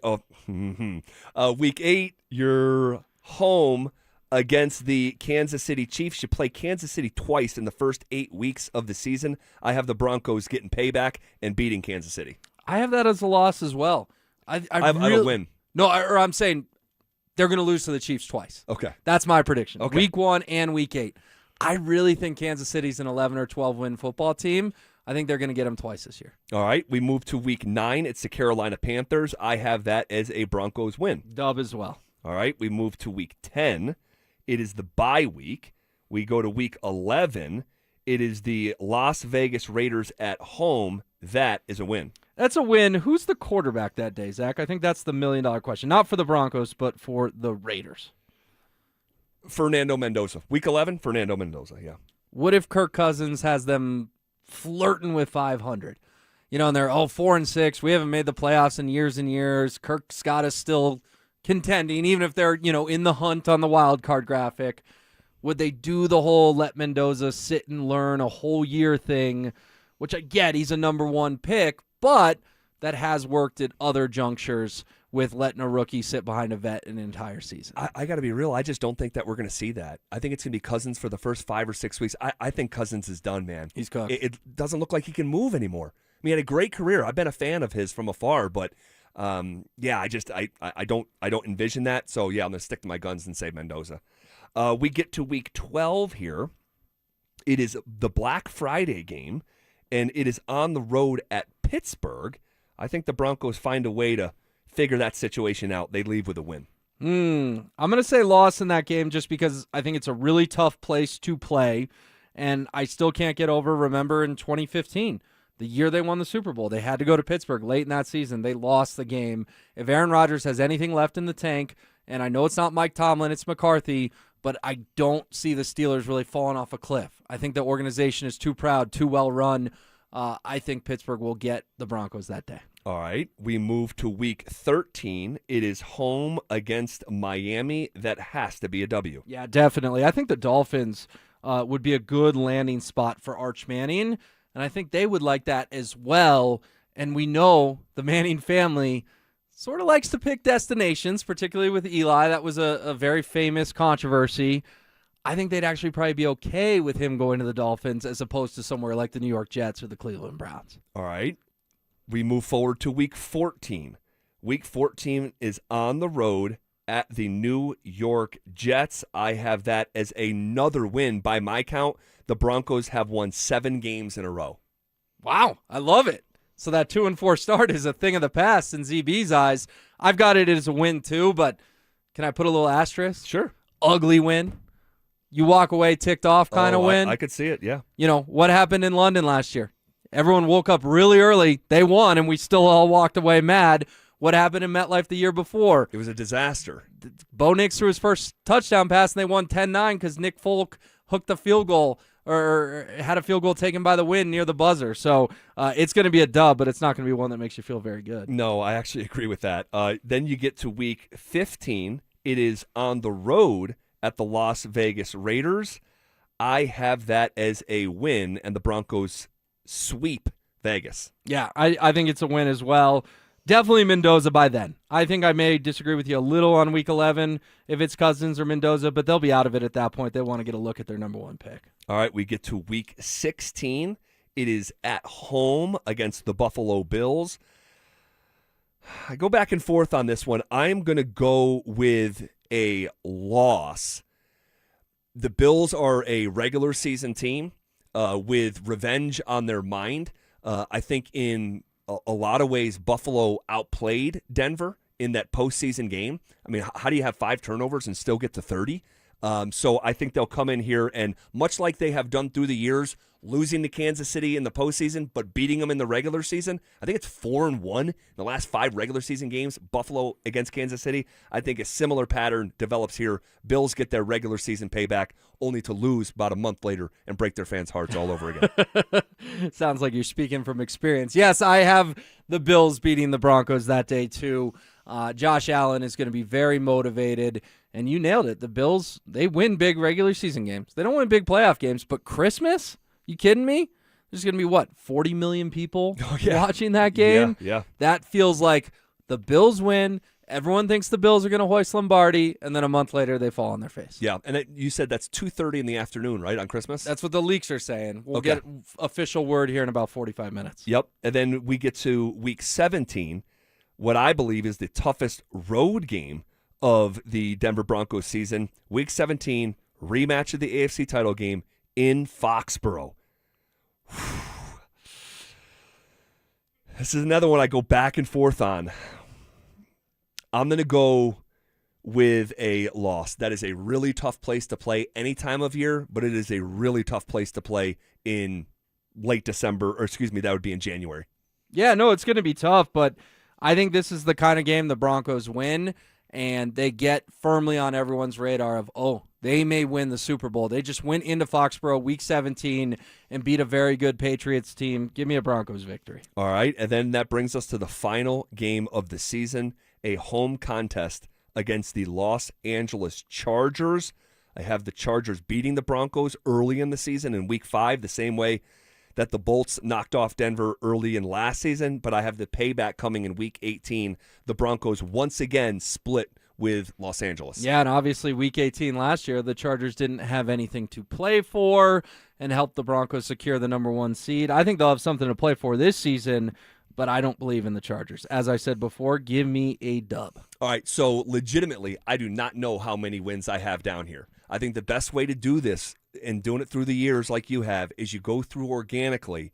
You assign wins and losses. You don't go in thinking, hey, I'm going to have them winning 10 or 11 games. Go through the game theory of it. Map it out. So I have my own personal projection here on Thursday, May 14th, and I reserve the right to change my mind with new information.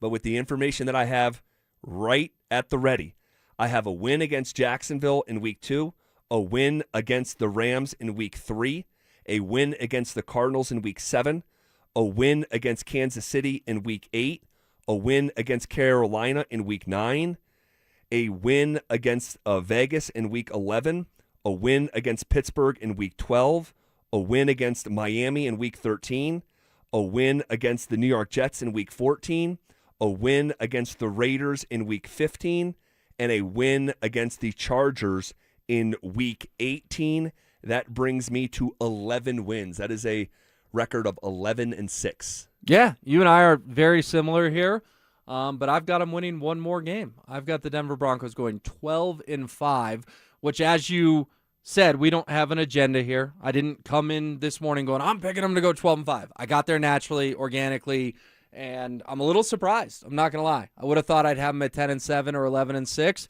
But the big stretch for me is I have them going 4-2, and you have them going 2-4 to start the season. That's ultimately where we differ enough that you land on 11-6, and I land on 12-5. Yeah, and honestly, if you had asked me when I woke up this morning, hey, what do you think you're going to have the Broncos at, later today or tomorrow, looking at the schedule, I would have said 10 or 11 wins, because I think it's very natural to have regression when you win 14 games. And you break the NFL record, or I forget if it was broken or tied the NFL record for the number of one-possession wins in a single season. They've been playing NFL football for a very long time, and no one did that the way that the Broncos did a year ago. But the history of this league tells you regression is coming when you have a season like that. You couple that with the first-place schedule, and this start, the first 6 games of the year, and the draconian stretch that the Broncos will face, I think 11-6, taking a bit of a step back, but maybe being just as good of a football team, less of a bounce here or there, less of a game winner here or there, less of a comeback here or there. 11-6, I think, is pretty reasonable. Well, 11-6 teams can win the Super Bowl. Totally. Right? You're setting yourself up pretty darn well, especially if you can win the division at 11-6. That's where it gets a little dicey, Zach. Is my prediction good enough to win the division? I think so, 12-5. The problem is I have 2 of my 5 losses to the Chiefs. So therefore you would lose the tiebreaker, and if Kansas City finishes 12-5, the best you can be is the 5 seed, while the road to the Super Bowl pretty much goes through Arrowhead, depending on how everything else shakes out. So I'm curious, what are your losses again? Because mine are Chiefs, Niners, Steelers, and Bills. Those are my 5 losses. So I love 12-5. I don't love 12-5 if Kansas City is also 12-5. So my losses are Kansas City, San Francisco on the road, the Chargers on the road, Seattle at home. Then I don't have them losing until late in the season when it's Buffalo Week 16 and New England Week 17. So 3 of our losses we agree. Chiefs Week 1, Niners Week 4, and Bills on Christmas. We differ on a handful of them. Obviously, you have them splitting with the Chargers. I have them sweeping the Chargers, but I have them losing to the Steelers. You think they can go into Pittsburgh and win. That's what makes it fun. It sort of varies up the opinions on this, and no one's going to go 17 for 17. You just hope to be in the ballpark in terms of wins, losses on May 14th. Yeah, and someone says, ZB, have you forgotten about this defense? I have not. 32-31. Put your name on it. I'll give you a shout-out. I have not. This defense is elite, but I will tell you, a top-tier defense is harder to maintain year over years, all right, than a top-tier offense. That is historically a fact, and this is why I always give Phil pushback when he says defense win championships. Typically, they don't. Typically, a defense like the 2015 defense or like the Legion of Boom, they could go win you a Super Bowl, but very rarely do we see a defense maintain that level and be the main ingredient why a team wins multiple Super Bowls. So, again, is the Broncos defense going to be excellent again? I do. Do I think they're going to be flirting with the sack record again, the all-time NFL sack record? Probably not. So it's just I'm trying to be measured about this, right? I'm trying to be measured about this. I also still have questions about this Denver Broncos offense, this Denver Broncos run game. Until I see it, it's like one of these things where I have to see it, all right? You went to Missouri, right? You have to show me here. You have to show me. So, and all things considered, again, I think 11-6, if someone slid that contract across the table, would you sign up for 11-6 right now? Man, I'd do it in a heartbeat. Yeah, based on the schedule, I think I would as well. The disaster scenario for Denver is not only do they come crashing down in terms of 14-3, but they come crashing down so hard they miss the playoffs, because that is in play here. I'd say there's an 80% chance they miss the playoffs, or just make the playoffs, excuse me. But you can't ignore that other 20% based on this schedule, based on the first 6 and the last 3. Like, if someone told me, hey, they're going to go 8-9, I'd go, I have a hard time getting there, but I also don't think you're super crazy for uttering that sentence. Yeah. And so 11-6, 12-5, where you and I have them, we'd sign up for that all day, every day, because if the breaks don't go your way, or if the Davis-Webb experiment doesn't work, or if Vance Joseph's defense takes a step back, or if Bo's ankle starts acting up, all those scenarios of, they really fell off are unfortunately on the table.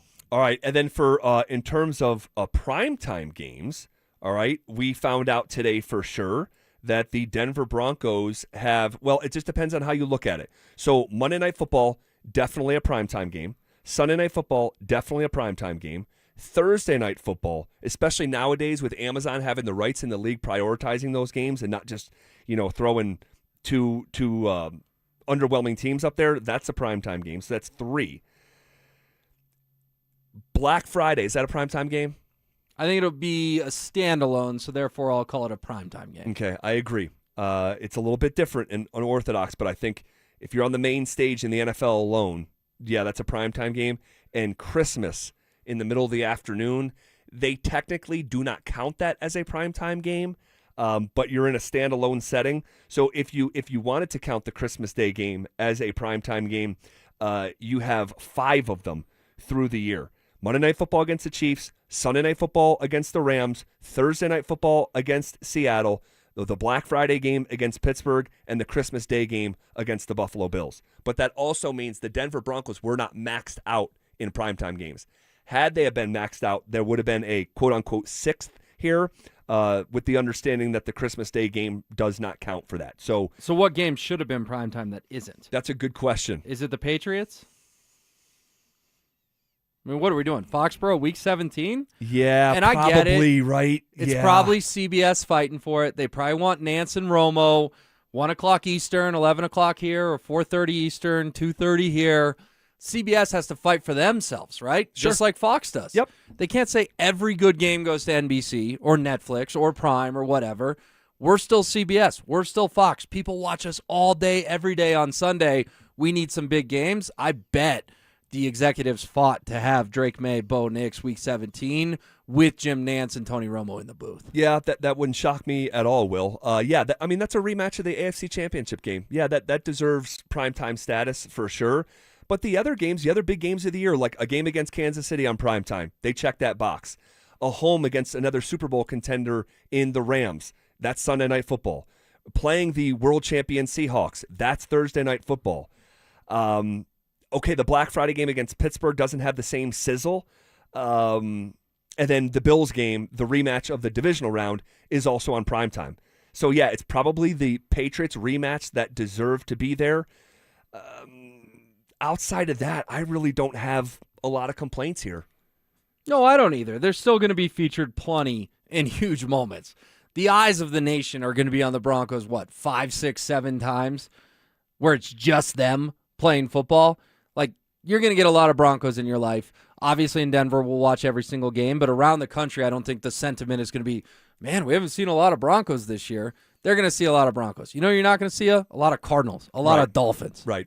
On the RamosLaw.com text line, do the Broncos play out of the country this season? They do not. I'm sure they'll be back on that schedule a year from now. And someone else points out, 0295, they could always flex a game into prime time as well. That is for sure. And that Week 17 game against New England would be the top candidate to get flexed in at that stage in the season.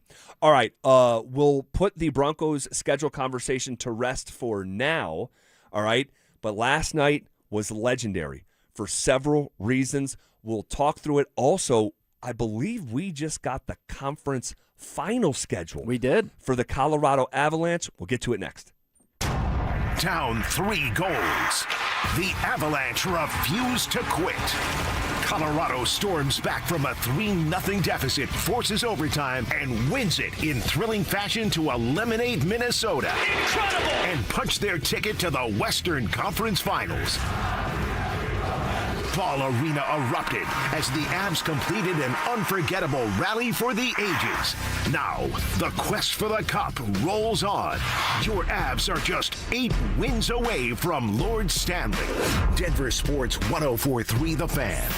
Denver's playoff headquarters. For many of us, it's happened before. Your hair is thinning, crowns disappearing. Maybe the hair loss has you feeling your identity is lost altogether. The solution that worked for me, it's an incredible yet simple one-day treatment that starts growing your own natural hair the very next day. And it's guaranteed to grow for life. It's the Advanced FUE from Advanced Hair. We've all seen the pills and lotions that come with monthly subscriptions. They help retain what you have, but what if you want your own natural hair permanently in specific areas? From Advanced Hair's state-of-the-art facilities to world-class Dr. Tanya Paul's, it's not maybe your hair will regrow, it's guaranteed that your new hair will grow. You decide how much, how thick, and where. It's why Advanced Hair is the winner of Westward's Best of Denver. For your free consultation, $250 off and 250 free hair grafts, call 720-459-HAIR. That's 720-459-HAIR or advancedhair.com. Patrick was way behind on his IRS taxes. I was in way over my head. The total amount ended up being somewhere just over $30,000. $30,000. Then the IRS came to collect. Started getting letter after letter. A lien had been filed against me. They were going to basically hang me completely out to dry. He had to do something. That's when I reached out to Optima Tax Relief. Patrick's life quickly got a lot easier. It was very easy, pretty much hands off. They picked up the ball and ran with it. And how'd it go? I couldn't believe it. I had to ask 2 or 3 times. I saved an incredible amount of money. How does Patrick feel about Optima? Couldn't be happier. They definitely helped me. Optima Tax Relief, the best place to call. They're the best in the business. Do what Patrick did and call Optima Tax Relief for a free consultation. Call 800-343-6460. 800-343-6460. 800-343-6460. Optima Tax Relief. Testimonial from an actual client. Some restrictions apply. For complete details, please visit OptimaTaxRelief.com. So what makes Champ Honda different? It's simple. One price, one person, 1 hour, meaning clear, upfront, and fair pricing. There are no games, no guesswork, and you work with a single client advisor from start to finish. No runaround, there's no back and forth, and 1 hour so you can spend less time at the dealership and more time doing what you love. Plus, at Champ Honda, they never charge dealer handling fees. None. It's a better way to buy a car, and once you experience it, you'll wonder why every dealership doesn't do it this way. Getting a little older doesn't have to mean, getting older. This is Jeff for the Rocky Mountain Men's Clinic, and if you're feeling low energy, can't sleep, can't lose weight, are struggling with brain fog, or your sex drive is off, it's time to change it up. At the Rocky Mountain Men's Clinic, our advanced medical strategies featuring TRT, GH peptides, NAD+, GLP-1s, PDA, and more treat low T and other hormonal issues to help you shed pounds, have more energy, enhance your body composition, improve sleep, increase your sex drive, and so much more, getting you back in the game again. So don't be older. Be stronger in the gym. Be sharper at work. Be better in the bedroom, and be more confident in every part of your life. So call us today and find out how our advanced treatment strategies could change the game for you, your Your first visit is just $99 and includes blood work and a medical consult. And if you start on one of our advanced treatment plans on the day of your appointment, your visit is free. Call 720-440-7900 or go to RockyMountainMen'sClinic.com. Featured therapies are compounded and have not been evaluated nor approved by the FDA. Provider prescription required. See website for details. Memorial Day savings are going on now at Mountain High Appliances Clearance Center. Hi, I'm Brad Barnett, president and founder of Mountain High Appliance. Save up to 60% on brand new appliances from Bosch, GE, LG, KitchenAid, and more. Amazing savings on out-of-box, discontinued, and floor models. Plus, we'll match any local competitor's price. Visit us today and experience the difference. Mountain High Appliance, your favorite appliance store. Thank you. At Liberty Mutual, we love helping people with things like customizing car insurance, just like how we customize a song for you. Catered country tune. Liberty Mutual, saving you bucks by protecting your truck. Cause 30 told me to only pay for what I need. Thank you, Limu. I'll always trust in Limu with Liberty, Liberty, Liberty, Liberty. Tired of hearing scary radio ads about the IRS? Tax Relief Advocates is different. TRA is here to tell you that if you owe money to the IRS, whether it's $5,000 or $500,000, we have a solution.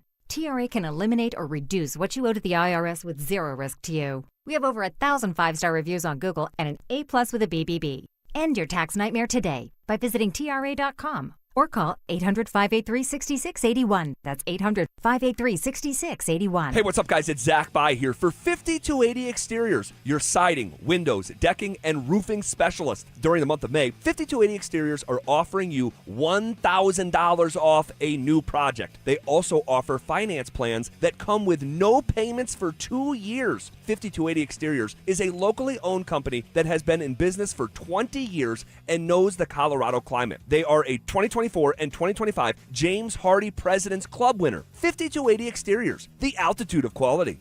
I'm Rob Wilhite, and for nearly 50 years, my firm has been fighting for seriously injured car accident victims in Colorado. Serious accidents demand serious representation. We dig into every detail of your case, and we don't back down until we get you the maximum compensation you deserve. If you or someone you love has been seriously injured in a car accident, call the Wilhite Law Firm today at 303-GOOD-LAW or visit wilhitewins.com. That's 303-GOOD-LAW or visit wilhitewins.com. It's The Drive with Zach By and Phillip Lindsay on Denver Sports 104.3 The Fan.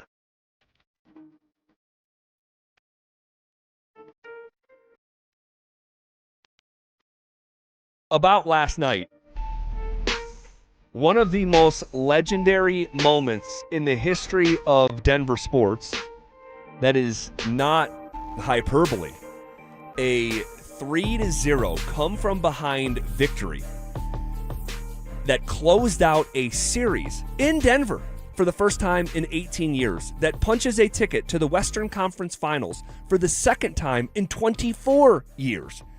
Last night was electric. Nathan McKinnon, his legendary status is growing to the degree it feels like a tall tale. Marty Necas carving out his own legacy in Denver, Colorado. Guys like Jack Drury and Parker Kelly striving to be the answer to trivia questions years from now. Last night was just an elite Denver sports moment. Yeah, I feel so fortunate to have been able to be there, Zach, because it's one game you'll never forget the rest of your life. They were down 3-1 with 4 minutes to go, and it felt like all hope was lost. It felt like, we got to go back to St. Paul for Game 6. We're going to have a lot of conversations about Blackwood's really disappointing first period, Wedgwood coming in, and yeah, he didn't face a ton of shots, but he stopped all 7 of them. Clearly, it would have been Scott Wedgwood in Game 6 tomorrow night against the Wild, but it would have felt like this roller coaster of Wedgwood, Blackwood, Blackwood, Wedgwood, and then history happened. History happened. We avoided all of that. We talked to little goalies today, and rightfully so. It deserves some attention, but the focus of our Avalanche conversations have been what happened in the last 4 minutes of regulation and what happened in the first 4 minutes of overtime, and rightfully so, because there's 3 just absolutely magical moments. Jack Drury tipping the puck in and the whole building going, oh, we're still in this. Mm-hmm. We got a shot. It's 3-2. And then Nathan McKinnon with a laser snipe, whatever you want to call it, fitting a hockey puck through a mail slot, more or less. You couldn't do that if you tried. You're that far away. You know, how many feet away was he from the goal? 15 feet away from the goal? Yeah. Something like that? Something like that. Hey, shoot a hockey puck through your mail slot. It's not happening. Yeah. That's what Nathan McKinnon did. And, yeah, he's the best player on earth. He can do it. But he did it in that moment, down 3-2. With Wedgwood pulled. With the net empty. Like, are you kidding me? Like, that was the highest drama that you're going to find. And on the broadcast, I thought it was a great little line. He said, sometimes you need great players to do great things. And it's so simple. But Who said that? So true. One of the guys, I don't remember who it was. So it wasn't a player. It was one of the analysts. Yeah. Might have been Eddie Olchuk, something like that. Yeah, but sometimes you just need great players to do great things. And that was a great player doing a great thing because it sent the Wild home, and you can make a real case that Minnesota was the second best team left in the whole field. And people are going to tell me you're sleeping on Carolina. I've seen it on the text line all day. Carolina beat the Ottawa Senators and Philadelphia Flyers. Let's slow down. They're good. They're really good. But let's slow down on, oh my gosh, they knocked off Ottawa and Philly. There's some juggernaut. Two very mediocre Eastern Conference teams that barely got in the playoffs. Now, wait, so hold on a second. Drew, say what you just said in my ear. Both the Flyers and the Senators had more points than the Minnesota Wild did. I would not have guessed that. Is that right? Yeah. Wow. Well, hold on. Ottawa had 99. And Philly had 98. The Wild had 104. Yeah. Yeah. We may want. I read it wrong. We may want to double check that stat. Yeah, That's the AI. That's the AI. It wasn't even an AI one. That's that Phillip Lindsay. Oh, got. Did I just get filled? You got filled. Oh, so am I validated on kind of pooing on the Flyers and the Senators here? Look, I'm not even worried about Carolina right now. Not yet. Like, not yet. One step at a time. Like, you're trying to win a championship, and the root of the conversation was that the Wild may have been the second best team left in the NHL. Yes, that's not crazy. And the Avalanche did something really special in the final 4 minutes. And then to get to OT, and Minnesota has not won. Zach, they had two good chances to end that game in overtime. They did. McKinnon, my guy. 15 seconds in, I'm going, wow. Oh, no, if he gets a stick on the puck, that's game over. Right. All this work was for naught. He couldn't. And then the 2-on-1, an Avs player got a stick in there. It may have been Kulak. Boldy can't get a shot off.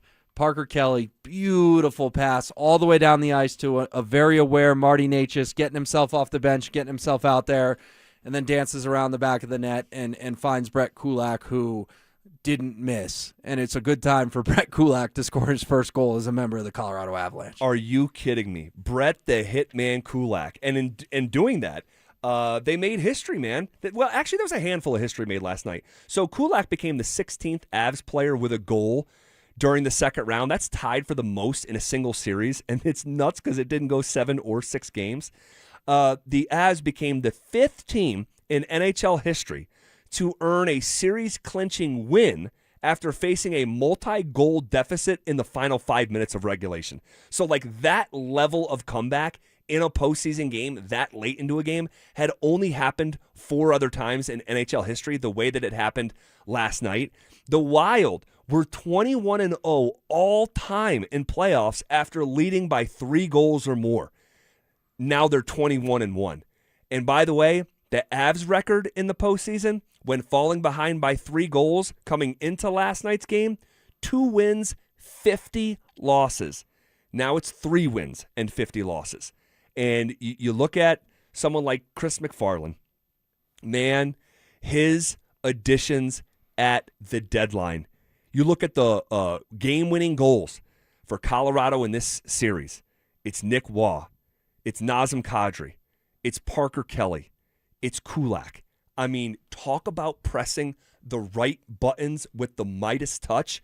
Chris McFarland, goodness gracious, you have carved out your own history and your own footprint here in Denver sports. He's no longer in the shadow of Joe Sakic. No. Joe was the GM when the Avs won the Cup in 2022. Do you remember what happened 10 days after the parade? Joe got promoted to president and Chris got promoted to GM. We didn't know Chris McFarland at that point in time. No, not really. I mean, he was working in their front office, sure. It's kind of like George Payton when he was the Vikings assistant GM. Right. Those guys are not real front-facing. Unless you're a diehard fan of the team, and I mean diehard, you don't know assistant executives. It's just not really top of mind.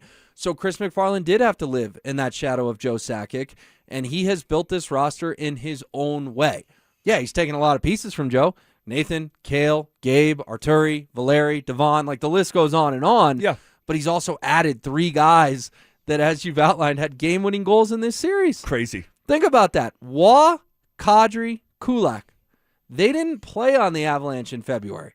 And now you beat Minnesota 4 times, and 3 of the 4 game winners are from guys who played for the Pittsburgh Penguins in Brett Kulak, the Calgary Flames in Nazem Kadri, and the Toronto Maple Leafs and Nicholas Waugh, part of the Mitch Marner trade. It's kind of weird, full circle moment. If you do end up facing Vegas in the Western Conference Final, Mitch Marner versus Nick Waugh, 2 guys who were traded for each other last summer. Now, it was a sign-and trade because Marner wanted out of Toronto, but technically the trade was Mitch Marner for Nicholas Waugh. Of course, not equal compensation, but in sign-and trades, when it's clear, that's what's going to happen. Well, someone like Parker Kelly, man, oh my gosh. This guy, what if I told you before the season started, if I said, hey, Will, I've been to the future. Parker Kelly's going to score more goals than Val Nichushkin this year.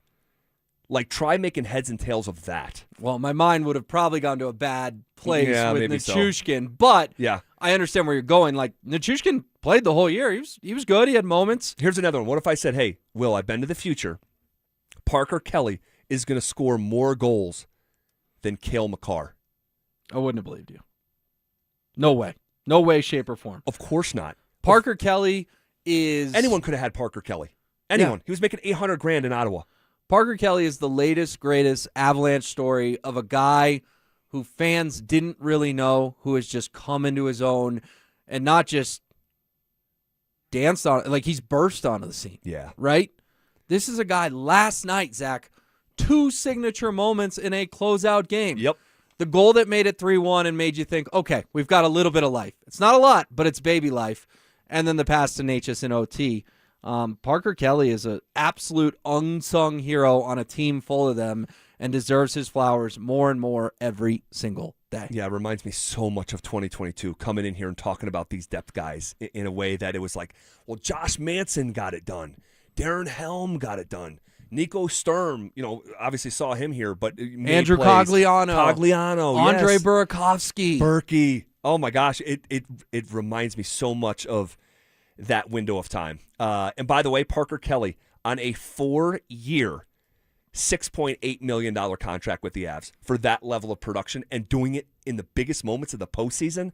You can make a strong argument Parker Kelly is as the best contract in Denver sports from a value standpoint. It's a ton of money in the real world. It's not a lot of money for a 20-goal scorer in the NHL who's making 2 huge plays in a Game 5 victory. Yeah, crazy. All right, we will assign our 3 stars of last night and go over the schedule for the Western Conference Finals that just leaked out coming up next. You asked for it, you got it. Backed by popular demand, it's the Drives Brouhaha. Big social brouhaha. This spring, Zach and Phil are back on the road bringing their party to you. First stop, the Golden Triangle in Denver. May 22nd from 2 to 6 at Schoolyard Beer Garden. There was quite a brouhaha. Come find out what the commotion's all about. Head to DenverSports.com/drive for more details. Guaranteed to bring the brouhaha. Denver Sports 104.3. The Fan.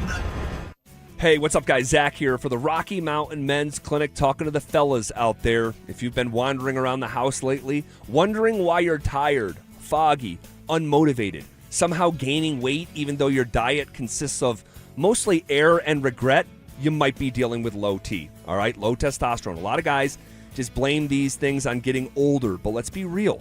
You shouldn't feel like you need a nap after tying your shoes. And if your workouts feel more like warm-ups, your sleep is trash, your sex drive is in the witness protection program, yeah, it might be time to get checked out. All right? At the Rocky Mountain Men's Clinic, they use advanced medical strategies, TRT, GH peptides, NAD+, GLP-1, PDA, and more to help you get your energy back, improve your sleep, boost your workouts, shed pounds, and yes, bring that drive back. Your appointment is just $99. That includes a medical consult plus a T and PSA test. And if you start treatment that day, your visit's free. So call them at 720-440-7900 or simply visit them online at RockyMountainMen'sClinic.com. Featured therapies are compounded and have not been evaluated nor approved by the FDA. Provider prescription required. See website for details. Stop by the new O'Reilly Auto Parts in Wheat Ridge on Kipling Street behind Natural Grocers now through May 26th for the grand opening sale. Save $2 on all Xerox antifreeze and coolant. Receive 2 times O Rewards points and get $5 back after rebate when you buy $15 or more of select Armor All car care products. Limits apply. See store for details. Stop by your new O'Reilly Auto Parts. Women go through many changes in their lives. And we believe each milestone matters. That every new candle represents another step in your story. Our healthcare experts support women at every stage of life. Because each chapter deserves to be celebrated. Women's health. Nurture what's next. Find care near you at mountain.commonspirit.org. Common Spirit Health. Human kindness lives here. Most people don't think about their garage door until it stops working. Hi, I'm Tommy Mello, owner of Don's Garage Door Service. A noisy garage door is a cry for help. Most repairs are simple, but if left untreated, they can turn into costly repairs. Your garage door works hard every day, and a little maintenance goes a long way. We fix garage doors fast with quality parts designed to last a lifetime. There's never a good time for your garage door to break, whether you're rushing to work or you're trying to get the kids to school. We know how much you rely on your garage door. That's why we offer same-day repairs, because life doesn't wait, and neither should you. Over 90,000 five-star reviews don't happen by accident. They happen by putting people first. Fixing your garage door is what we do, but making your life easier and your home safer is why we do it. Families trust us because we deliver, and we'd be honored to earn your trust too. From repairs to upgrades, call Don's Garage Door Service today. Hey, what's up, guys? It's Zach here. On behalf of my friends at American Financing, guys, people are living paycheck to paycheck, and everything just feels more expensive. If you're a homeowner, there is a way out. And American Financing is helping people just like you every day. They're not going to judge you. They're here to help you look at your whole financial picture, not just your credit card debt. Imagine decluttering your monthly bills into one manageable payment. Imagine freeing up cash flow for the things that actually matter. Their average customer saves $800 a month, and you may even delay 2 mortgage payments. And if you're refinancing, you may close in as fast as 10 days. Stop financing your past and start funding your future. Make your equity your exit strategy. American Financing is a family-owned mortgage lender, licensed in all 50 states with salary-based mortgage consultants, no upfront fees, and no obligation. So call them at 303-695-7000. That's 303-695-7000, or visit them online at americanfinancing.net. NMLS 182334, NMLSconsumeraccess.org. You can't always predict what's next, but you can be ready for it in a BMW SUV. The performance-driven X1 comes built for every journey, while the X3's sporty design and innovative technology keep your drive connected. The X5 blends performance with a commanding presence, or make it even bigger with 3 rows of luxurious seating in the X7. For every road, there's an X built to drive it. BMW, the ultimate driving machine. Gebhardt BMW, your trusted family dealer since 1975. When disaster hits your home, it's game time. Water in the basement, fire damage, mold creeping in? Don't sit on the sidelines. Call Able. Able Restoration is your first round draft pick for emergency response, mitigation, and full rebuild. We move fast to protect your property and fight for you with insurance start to finish. This isn't practice, this is your home. And when it's time to step up and protect what matters most, bring Able to the table. Call 303-590-5600. Go Able. Bring Able to the table. Stream Stokely and Evans with Mark Schlereth, Dover and Cecil, The Drive, and all your favorite shows on the Denver Sports 104.3 The Fan app. Powered by Advanced Tax Solutions. Denver Sports 104.3 The Fan. Denver Sports 104.3 The Fan presents The Drive with Zach By and Phillip Lindsay.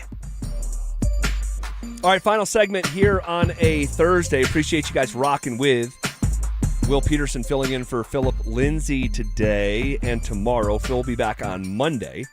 Hanging out with us here in studio, Chad Andrus and John Davis are going to walk you through the next 2 hours, the Denver Broncos schedule release, which just became official moments ago.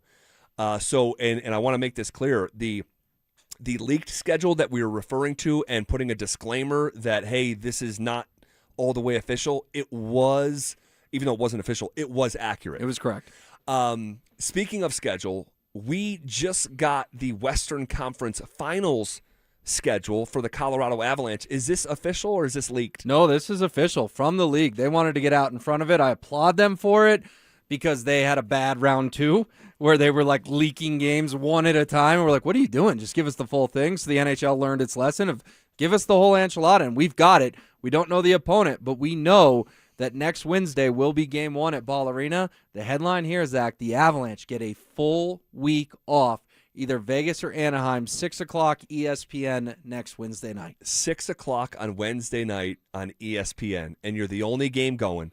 Every hockey fan around the country are going to be watching the Avs and what you and I hope are the Ducks, I think, right? And our first hope is that this series gets extended to a 7th game. Fellas, last night was electric. It was iconic. It's one of the great Denver sports comebacks that we've ever seen for all the reasons that I know you guys fully understand. Yeah, is there a better way to win than a big comeback? I don't know if there's anything more emotional than coming, because you're sitting there going, I can't believe they did it. And Nathan McKinnon in that moment, that goal, like that's the whole taking things over. And Chad's heard me bring it up a lot. I always bring up McKinnon. I go, he's Kobe Michael obsessive. Mm-hmm, yep. He's that type of player. Totally. And who are the two most ice in their veins players in sports week? It's Kobe and Michael. And that last night he proved that right, that he's obsessive to the point that he's probably miserable half the time with everything. But that's where that type of attitude pays off. That moment, Kucherov's great, McDavid's great. I don't know if anybody makes that goal right there like he did. And that's what Chad talking about it earlier in the show. You can win a Hart Trophy, and these different guys have them, and they're all great players. But you earn the title best in the world by doing it on this stage right now. That's what separates these all-time great players, and that's what Nathan McKinnon is. He's an all-time great player, and that might have been right at the top of his finest chapters. I think you have to add to it that you have to have those signature moments that show you can do something that nobody else can do.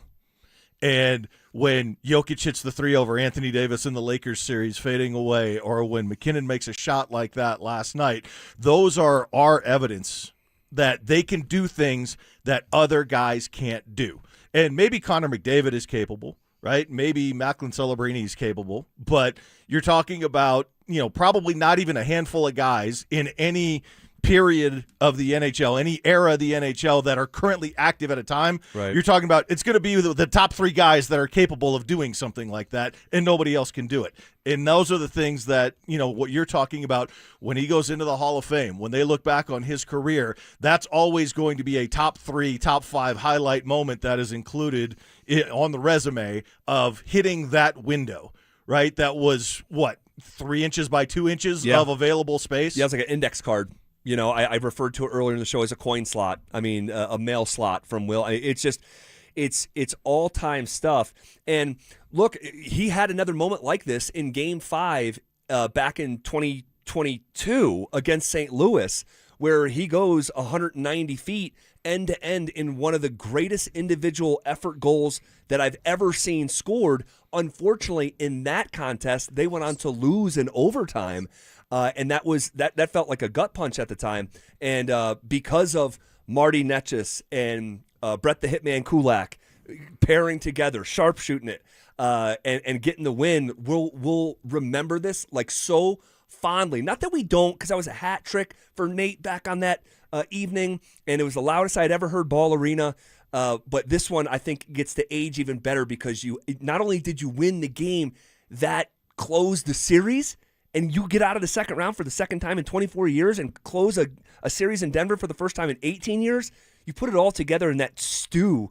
Damn, it's legendary. It reminded me of the Kadri hat trick game against the Blues, which was one of those. Did we just see that? Yep. Like, did that just happen? And that was the second round. That was probably the hardest team. So incredible, just incredible. Man, all-time stuff. And then, so we reacted to that throughout the day, but then we have the Broncos schedule coming out. And if you haven't heard, man, the first 6 games of this puppy is not only tough, I would put it up against anyone else's schedule in the entire league with how tough it is right out of the gate for a historically slow-starting Sean Payton team. To hear more about that and the rest of the schedule step by step from every angle you can think of, it's Chad Andrus and John Davis. They got you covered. Next.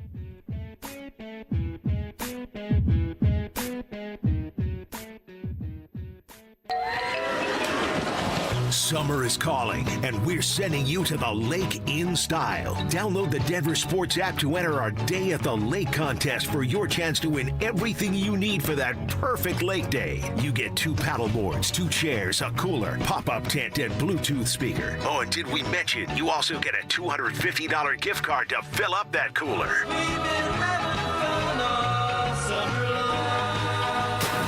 Download the Denver Sports app now and enter today. We'll see you at the lake.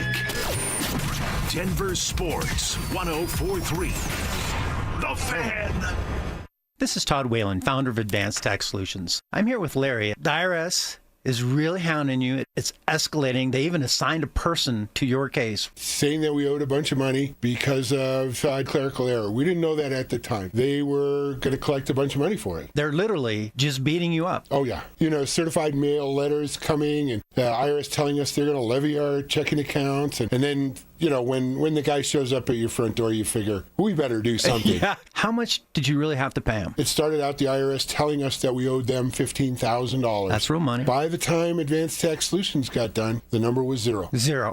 That's the perfect solution, isn't it? Yeah, it is. That's the best number. Our stress is gone. You know, we're not dealing with the IRS anymore. We haven't since we went and met with Advanced Tax Solutions. You know, thank you so much for coming in. That just means so much to me. Not a problem. Every situation is different. And if we can give you a hand, it's 303-753-6040 or jump online at advancedtaxsolutions.com. In a city full of choices, your savings destination is Groove Toyota, the oldest family-owned Toyota dealership in the Denver Metro. Over 300 new Toyota Tacomas, only $399 a month lease. Visit GrooveToyota.com. $399 a month Tacomas, built for the Rockies. Priced for you. Buy today in person or at GrooveToyota.com. Start here, go anywhere. Closed and lease for 36 months with $32.99 due at signing. 0 security deposit. Unapproved credit. Call 720-961-4465 for complete details. Offer expires 6/126. Cecil Lammy here for my friends at SodaDietNutrition.com. Now, 5 years ago, I lost 60 pounds because of soda, and I'm never going back. I've never gained the weight back. I never will, because SodaDietNutrition.com, they taught me how to eat, what to eat, and when to eat. It's simply magnificent. I want you to call them up, 866-800-SODA, where you can join soda for a short time to have results that last a lifetime. Soda weight loss is now SodaDietNutrition.com, and you've got to have these guys on your side, because the weight loss journey, it can be tough. There can be struggles. Having a real nutritionist there available via text to help you out with any sort of questions, concerns, sometimes it's just straight up encouragement. It's SodaDietNutrition.com, and there's no mystery pills, mystery injections, any mystery chemicals you're putting in your body. You're doing it the right way. Learn how. Join the program. SodaDietNutrition.com, 866-800-SODA, because SOTA is, say it with me, state of the art. Growing a business is hard enough. Figuring out where to advertise shouldn't be a thing that holds you back. Your customers are listening to this station. Heck, you are. They're streaming Denver's biggest games on their TVs,